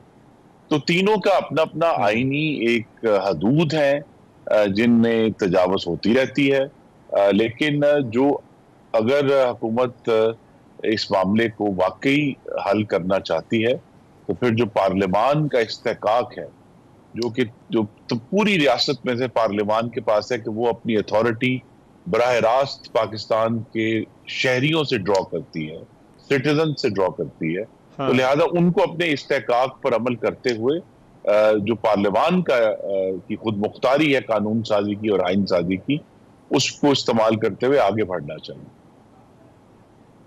अच्छा, लेकिन ये जो सूरत हाल है, आपके ख्याल में क्या इसके बावजूद भी पार्लियामान को या हुकूमत को जो है वो इन तरामीम को करना चाहिए? जी बिल्कुल करना चाहिए। ये देखिए, जो लोग इसकी किसी भी सियासी वजह से मुखालफत कर रहे हैं, बड़ा सादा सा सवाल है कि अगर ये आईनी तरमीम नहीं होती तो इसके ना होते हुए जो स्टेटस को है अदलिया में, क्या वो पाकिस्तान के अवाम और पाकिस्तान की जमहूरियत को सर्व कर रहा है? और मेरी नजर में बिल्कुल नहीं कर रहा। तो इस वक्त ना ही पाकिस्तान के अवाम को कोई रिलीफ मिल रहा है अदालतों से कि उनकी जो अपीलें हैं वो साल पेंडिंग हैं लोगों की। अब तो एक समझे कि एक बड़ा घनावना लतीफा ही है कि किसी मौत के बाद अदालत उसका तयन करती है कि वो बेगुनाह था, उसको बाद दी जा चुकी है, और इसके बेशुमार केसेस बार बार आते हैं।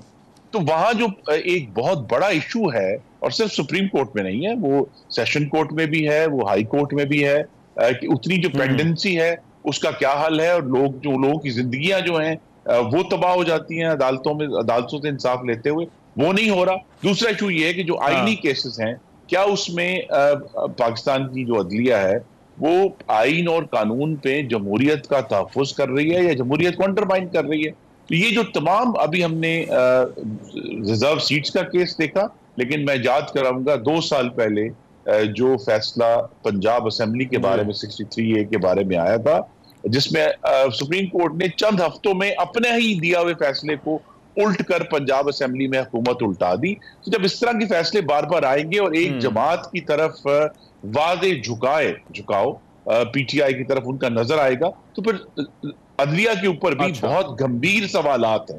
उनका जो एक, मैं बड़े अदब से अर्ज करूंगा कि जो एक आला अखलाकी पेडेस्टल पर हम सब चाहते हैं कि हमारी अदलिया नजर आए, वो पेडेस्टल अब नीचे से टूट चुका।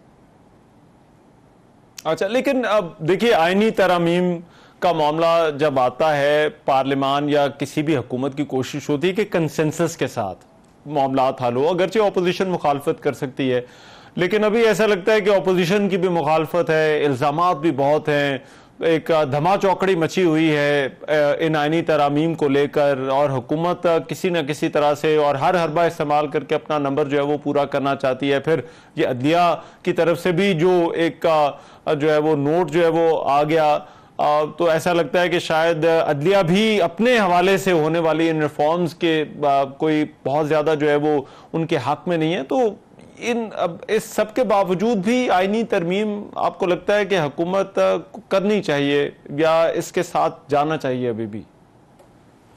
जी, मामला तो अब जैसा मैंने कहा, स्टेटस को तो किसी भी तरह हाथ में नहीं है। जो अदलिया का कॉन्डक्ट है उसमें हमने बहुत सारे चीफ जस्टिस देख ली हैं, लेकिन पाकिस्तान के अवाम को कहीं रिलीफ नहीं मिल रहा, पाकिस्तान की जमहूरियत को रिलीफ नहीं मिल रहा। और इसमें जो बुनियादी वजह है वो आपने कहा कि कंसेंसस नहीं हो रहा, वो तजर्बा इमरानी है जिसने पाकिस्तान के तमाम इदारों को बहुत गहराई तक तकसीम कर दिया। पाकिस्तान की रियासत के तमाम सतून जो हैं, चाहे वो पार्लियामान है, चाहे वो अफवाज पाकिस्तान है, चाहे वो अदलिया है, उन सब के अंदर एक इतनी गहरी डिवाइड आई है कि उसको इस वक्त तो शायद पाटना आसान नहीं है। लेकिन मेरा ईमान है, चूंकि मैं खुद उस ऐवान का रुकन रहा हूं, कि पाकिस्तान के जो अवाम है उनके मसाइल का हल और उनके हकूक का आखिरी किला जो है वो सवाए पार्लियामान की और कोई जगह नहीं। अच्छा, तो इस पे खुर्रम दस्तगीर साहब, क्या आपको लगता है कि ऑपोजिशन जो है वो जो इल्जामात लगा रही है, ये कहा जा रहा है कि पार्लियामान पर हमला भी किया गया, फिर वहां पर लोग भी गिरफ्तार हुए, फिर अभी भी उनका इस हवाले से भी कहना है कि हम पर दबाव डाला जा रहा है, हमारे लोगों को उठाया जा रहा है, तो क्या ये जो है वो इल्जामात इस सारे प्रोसेस पर, मैं प्रोसेस के हवाले से जानना चाह रहा हूँ, आईनी तरमीम तो हो सकता है हो जाए अगर हुकूमत के पास जो है वो नंबर पूरे, लेकिन इस प्रोसेस को क्वेश्चनेबल करते हैं या नहीं करते? जी, 21वीं सदी के सोशल मीडिया के होते हुए हुकूमत का हर प्रोसेस क्वेश्चनेबल है और रहेगा। अब ये एक्सपेक्ट करना कि यहाँ जो है वो कोई प्रोसेस पे क्वेश्चन नहीं होगा, ये मुमकिन नहीं रहा। हम सबको इसी एक बहुत ही अंग्रेजी में कहूँगा विशिएटेड एटमॉस्फेयर है, जिसके अंदर बहुत ही एक तनाव और जहर फैल गया है। तो लिहाजा हुकूमत को ये जरूर है कि ये जो जब आईनी तरमीम आए तो इनको खुलकर ये बयान करना चाहिए, और इंशाल्लाह ये बात कल जब काबीना के सामने पेश होगा मुसवदा, जिसकी तवक्को है, तो फिर हुकूमत को इस मामले में शफाफियत के साथ ये प्रोसेस करना है, ताकि जब ये बाद में ज़ाहिर है इसके ऊपर केसेस भी होंगे, इसको चैलेंज भी किया जाएगा। और ये सुप्रीम कोर्ट के सामने भी बहुत बड़ा चैलेंज है कि एक जो बहुत भयानक मिसाल सुप्रीम कोर्ट माजी में कायम कर चुका है कि वो आईनी तरामीम को भी कालादम करार दे सकता है, इसका फिर दिफा जो है वो भी बिल आखिर पार्लियामान नहीं करना है, क्योंकि ये जो सिचुएशन है जिसमें हम ये देख रहे हैं कि पाकिस्तान के तमाम इदारे, चाहे उनकी कोई भी उनकी ड्यूटीज जो फर्क हो, उनका नेचर ऑफ फंक्शंस फर्क है, लेकिन वो सब के सब इस वक्त इक्तदार की कश्मकश में मसरूफ है।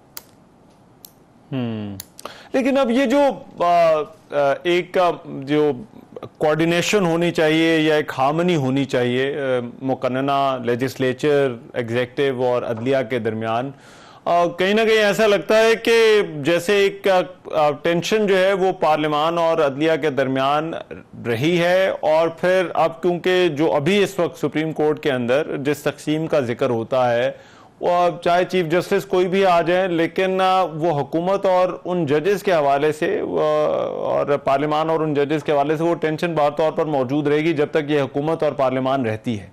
आपके ख्याल में इससे निकलने का कोई रास्ता है इन इदारों के लिए? जी, इसका रास्ता यही है कि जो तमाम इदारे हैं, ये अब हम तवक्को, मुझे तलख बात है कहनी होगी, अभी ये तवक्को करना कि जी इन इदारों के जो सरबराहान हैं वो आज खुद तजावज़ नहीं करेंगे और रिस्ट्रेंट का मुजाहरा अब तो मुमकिन नहीं है इस विशिएटेड एटमॉस्फेयर में। लेकिन बहरहाल कानून साजी चूंकि पार्लियामान का एक इस्तेहकाक है, पाकिस्तान की आवाम का दिया गया इस्तेहकाक है, उसको इस्तेमाल करते हुए जहाँ जहाँ भी तजावज़ के इशूज़ हैं, मसलन अदलिया के पास जो तमाम ये पॉलिटिकल केसेस को पिकअप करने की जहां दी गई है, दुनिया की बड़ी कम सुप्रीम कोर्ट्स के पास सुओ मोटो पावर्स हैं या अज खुद ट्रायल करने की पावर्स हैं। तो ये जितने भी सुप्रीम कोर्ट्स हैं दुनिया में, जो हमने कम से कम दिन की मिसालें देखी हैं, वो तो सिर्फ कोर्ट्स ऑफ अपील हैं, और अपील जब उनके पास पहुंचती है तो उसमें फैसला करते हैं कि क्या उस अपील में कानून को फॉलो किया गया या नहीं किया गया। पर यहाँ तो हमने ये देखा है कि एक पूरा बाजार और एक पूरा सिस्टम जारी है जो कि अपीलों से हट के, जो कि अवाम की अपीलें हैं, उनसे हटकर एक पूरा अलहदा सिस्टम चल रहा है, सो मोटो केसेस का, ह्यूमन राइट्स केसेस का, और दूसरी जो डायरेक्ट सुप्रीम कोर्ट के पास। तो लिहाजा इस पूरे निज़ाम को कुछ ना कुछ इसमें, चाहे वो हाई कोर्ट की ज्यूरिसडिक्शन को रिस्ट्रिक्ट करना है, सुप्रीम कोर्ट की ज्यूरिसडिक्शन को रिस्ट्रिक्ट करना है, ताकि उनके पास जो केसेस आए वो पूरी तरह यानी कि समझे कि वो कानून की जो चक्की है उसमें से पिस कर आगे उन तक केसेस आए। ये ना हो कि जो हमने देखा है, जिस तरह इसकी बहुत बड़ी मिसाल जो बहुत ही नाहक और नाइंसाफी का फैसला था नवाज शरीफ का पनामा इकामा केस, जिसमें ट्रायल था भी और नहीं था, और उसमें किसी लोअर कोर्ट की जो है वो फाइंडिंग नहीं थी, और सुप्रीम कोर्ट ने बराह रास्त खुद ट्रायल करके जो है।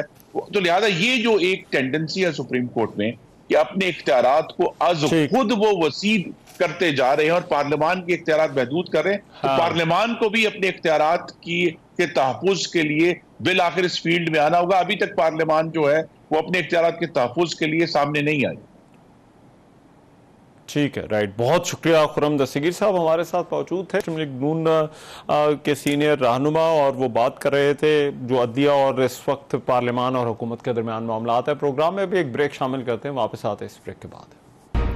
Welcome back after the break. अब एक तरफ तो पार्लियामान और जो अदलिया है उसके दरमियान मामलात हैं, जिसमें पार्लियामान हुकूमत एक तरफ है और अदलिया दूसरी तरफ, और ऐसा लगता है कि वहां पर एक टेंशन है। लेकिन एक और मामला जो है वो यहाँ पर इलेक्शन कमीशन का भी है, और आज का जो हमने देखा सुप्रीम कोर्ट का वजाहती हुक्म, उसमें इलेक्शन कमीशन के हवाले से भी कुछ सख्त ऑब्जर्वेशन जो हैं वो देखी गई। और ये इलेक्शन कमीशन ने जो है वो रुजू किया था, इलेक्शन कमीशन की दरख्वास्त थी, जिसके बाद जो है वो सुप्रीम कोर्ट के एक्सरती बेंच ने ये वजाहती हुक्म जो है वो जारी किया। अगरचे अभी तक डिटेल जजमेंट जो है वो नहीं आई, लेकिन उससे पहले ये वजाहती हुक्म जो है वो आया है। और अब से कुछ देर पहले तक जो है वो इलेक्शन कमीशन के भी ज़राए के हवाले से पता चला कि उनका भी ये कहना है कि उन्होंने कोई ताख़ीर नहीं की, और इलेक्शन कमीशन का साथ ये भी कहना है कि बैरिस्टर गौहर को भी अभी तक पार्टी चेयरमैन तस्लीम नहीं किया। पीटीआई के जो इंट्रा पार्टी इंतखाबात का मामला है, वो हमारी रिपोर्टर के मुताबिक इलेक्शन कमीशन का कहना है कि वो अभी तक ज़ेरे गौर है। अब ये जो मामला है इलेक्शन कमीशन और अदलिया के माबैन, इसको जो है वो किस तरह से जो है वो देखा जा सकता है, इस पर बात करने के लिए साबिक सेक्रेटरी इलेक्शन कमीशन मुआविन ख़ुसूसी भी रह चुके हैं कानून इंसाफ के कंवर दिलशाद साहब मेरे साथ इस वक्त मौजूद हैं। उनसे इस हवाले से बात करते हैं। कंवर दिलशाद साहब, बहुत शुक्रिया आपके वक्त का। कंवर दिलशाद साहब, ये जो अदालती ऑब्जर्वेशंस हैं, जाहिर बात है ये इसको वजाहती हुक्म कह लें या वजाहती नोट कह लें, इसको आप किस तरह से देखते हैं? ये जो सुप्रीम कोर्ट की तरफ सुप्रीम कोर्ट की तरफ से आया, फिर इसमें जो इलेक्शन कमीशन के हवाले से बातें की गई हैं। देखिए जी, सुप्रीम कोर्ट ऑफ पाकिस्तान के 8 रुकनी बेंच ने, यानी 8 जजों ने इलेक्शन कमीशन ऑफ पाकिस्तान ने जो नजर सानी की दरख्वास्त दायर की थी, जिसमें उन्होंने सवाल किया था सुप्रीम कोर्ट ऑफ पाकिस्तान से कि हमारे रिकॉर्ड के मुताबिक और इलेक्शन एक्ट का सेक्शन 208 और 209 के तहत तहरीक इंसाफ के इंट्रा पार्टी इलेक्शन नहीं हुए हैं, तो लिहाजा इनका कोई ढांचा नहीं है, हमारे रिकॉर्ड के मुताबिक चेयरमैन पीटीआई नहीं रहे। इनको तमाम मामलात को देखते हुए आज सुप्रीम कोर्ट ऑफ पाकिस्तान ने इलेक्शन कमीशन ऑफ पाकिस्तान की नजर सानी की दरख्वास्त जो सवाल किया था वो मुस्तरद कर दिया, और मुस्तरद करते हुए उन्होंने सख्त सरदर्शी जारी की, और जो भी बड़ी अहमियत की हामिल है। तो अब ये मामला हो गया है, अब इलेक्शन कमीशन के ज़राए के मुताबिक जो खबरें आ रही हैं वो ज़राए की खबर ना दें। अब इलेक्शन कमीशन पाकिस्तान को चाहिए कि बाकायदा एक कंप्रीहेंसिव प्रेस नोट जारी करे, ताकि वो एक पॉलिसी का अंदाजा हो जाए। बिल्कुल प्रेस नोट जारी करे। ज़राए तो कोई अहमियत नहीं होती, ज़राए की तो कोई कानूनी पोजीशन नहीं होती। कल को अगर सुप्रीम कोर्ट ऑफ पाकिस्तान को एक्शन ले लिया तो कहेंगे ज़राए है, हमें तो कोई खबर नहीं। सबसे बड़ी अहम बात यह कि प्रेस रिलीज जारी करे, ताकि अब मेरी नज़र में अब इलेक्शन कमीशन पाकिस्तान और सुप्रीम कोर्ट आमने सामने खड़े हो गए इस ज़राए के मुताबिक, जैसे कह रहे हैं कि जी हमने कोई ऐसी बात नहीं कही। ये अगर अपने आमने सामने खड़े हो गए तो सुप्रीम कोर्ट पाकिस्तान का आईनी दर्जा बहुत बुलंद है। उन्होंने जो हुक्म जारी किया और साथ ये कहा है कि इन्होंने हमें जो इलेक्शन कमीशन पाकिस्तान ने महफूजों के तहत जो फैसले किए वो गलत है और हम उसको मुस्तरद करते हैं। अब ये मामला ये हो गया है कि इलेक्शन कमीशन पाकिस्तान चाहिए कि खामोशी इख्तियार करे और उसका मनोअन जो अपना डिसाइड कर दें और कल नोटिफिकेशन कर दें ख्वातीन की और मिनॉरिटी नशिस्तों के बारे में। तो हुकूमत जाने और सुप्रीम कोर्ट जाने, इलेक्शन कमीशन पाकिस्तान को साइड पे हो जाना चाहिए। लेकिन हमें उम्मीद है कि मौजूदा चीफ इलेक्शन कमीशनर बड़े अपराइट चीफ इलेक्शन कमीशनर हैं, तो वो सारी सूरत हाल को देखते हुए उन्हें बिल्कुल साइड पे हो जाना चाहिए। और इसके बारे में अब नजर सानी के बाद तो कोई दरख्वास्त और साथ ये कहना कि अभी तक तो इस इंट्रा पार्टी का इलेक्शन का फैसला ही नहीं हुआ है, तो अब सुप्रीम कोर्ट ने सबको मुस्तरद कर दिया है। तो अब ये सारे मामला को देखते हुए नजर आ रहा है कि बड़ा इंपॉर्टेंट फैसला है। लेकिन इसमें कंवर दिलशाद साहब देखिए, इलेक्शन कमीशन के सामने अब एक तरफ है वो हुकूमती कानून जो हुकूमत ने बनाया, और वो कानून ये कहता है कि कोई मेंबर जो है वो इस तरह से जो है वो नहीं जा सकता किसी और पार्टी के अंदर, उसके लिए एक लिमिटेशंस हैं और उस पर कदगने हैं। दूसरे सुप्रीम कोर्ट है, सुप्रीम कोर्ट कह रही है कि हमने ऑर्डर दे दिया और ये लोग जो है वो पाकिस्तान तहरीक इंसाफ में ही जाएंगे, तो फिर इलेक्शन कमीशन अब किसकी माने? नहीं, इलेक्शन कमीशन पाकिस्तान को तो मजीद फर्दर कोई नजर साने की दरखास्त या कमेंट्स करने नहीं चाहिए। वो सुप्रीम कोर्ट का फैसला बड़ा जो बड़ा आईनी लिहाज से सुप्रीम कोर्ट का मुकाम बहुत बुलंद है और वो तमाम इदारों पर उनका बालादस्ती हासिल है। अब इलेक्शन कमीशन जैसे एक्ट का नाम ले रहा है, एक्ट की तो कोई पोजीशन ही नहीं है सुप्रीम कोर्ट के फैसले की रोशनी में। एक्ट तो जब चाहे तब्दील कर दें या उसको नलवाइड करार दे दें, कादम करार दे दें, ये तो सुप्रीम कोर्ट ऑफ पाकिस्तान ने कादम करार दे दिया उसको। तो ये सारी सूरत हाल को देखते हुए हमें नजर आ रहा है कि नहीं, वो एक्ट जो मैं दूसरे कानून का पूछ रहा हूँ कमर दिलशाद साहब, मैं दूसरे कानून का पूछ रहा हूँ जो इस मखसूस नशिस्तों वाले 12 जुलाई के फैसले के बाद हुकूमत जो है वो लेकर आई, जिसमें ये कहा गया कि लिमिटेशंस हैं और इसका इतलाक जो है वो पहले वाले पर भी होगा अगर कोई अदालती फैसला है। रेहान नाज़र साहब बहुत इंपॉर्टेंट फैसला आ गया है। उन्होंने कहा है कि जिन्होंने तहरीक इंसाफ के नाम से दरखास्तें जमा कराई थी वो तहरीक इंसाफ के मेंबर, बहुत बड़ा फैसला है। अब 41 जो आज़ाद उम्मीदवार हैं, जो आज़ाद जो कैंडिडेट जो कामयाब हुए थे तहरीक से सुन्नी इत्तेहाद काउंसिल से, वो सारे उसके इलेक्ट हो गए हैं, वो तस्लीम कर लिया गया है। तो अब ये 77 सीटें ख्वातीन की बना, वो सारा फैज जो है वो तकसीम हो जाएगी सुन्नी इत्तेहाद काउंसिल में। ठीक है, तो आप ये कह रहे हैं कि उसके बाद ये बहस ही जो है वो खत्म हो जाती है? जी अच्छा, ठीक है, बहुत शुक्रिया। कमर दिलशाद साहब हमारे साथ मौजूद थे, साबिक सेक्रेटरी इलेक्शन कमीशन, वो बात कर रहे थे ये इस कानूनी मामले के हवाले से। प्रोग्राम में भी एक ब्रेक शामिल करते हैं, वापस आते हैं इस ब्रेक के बाद।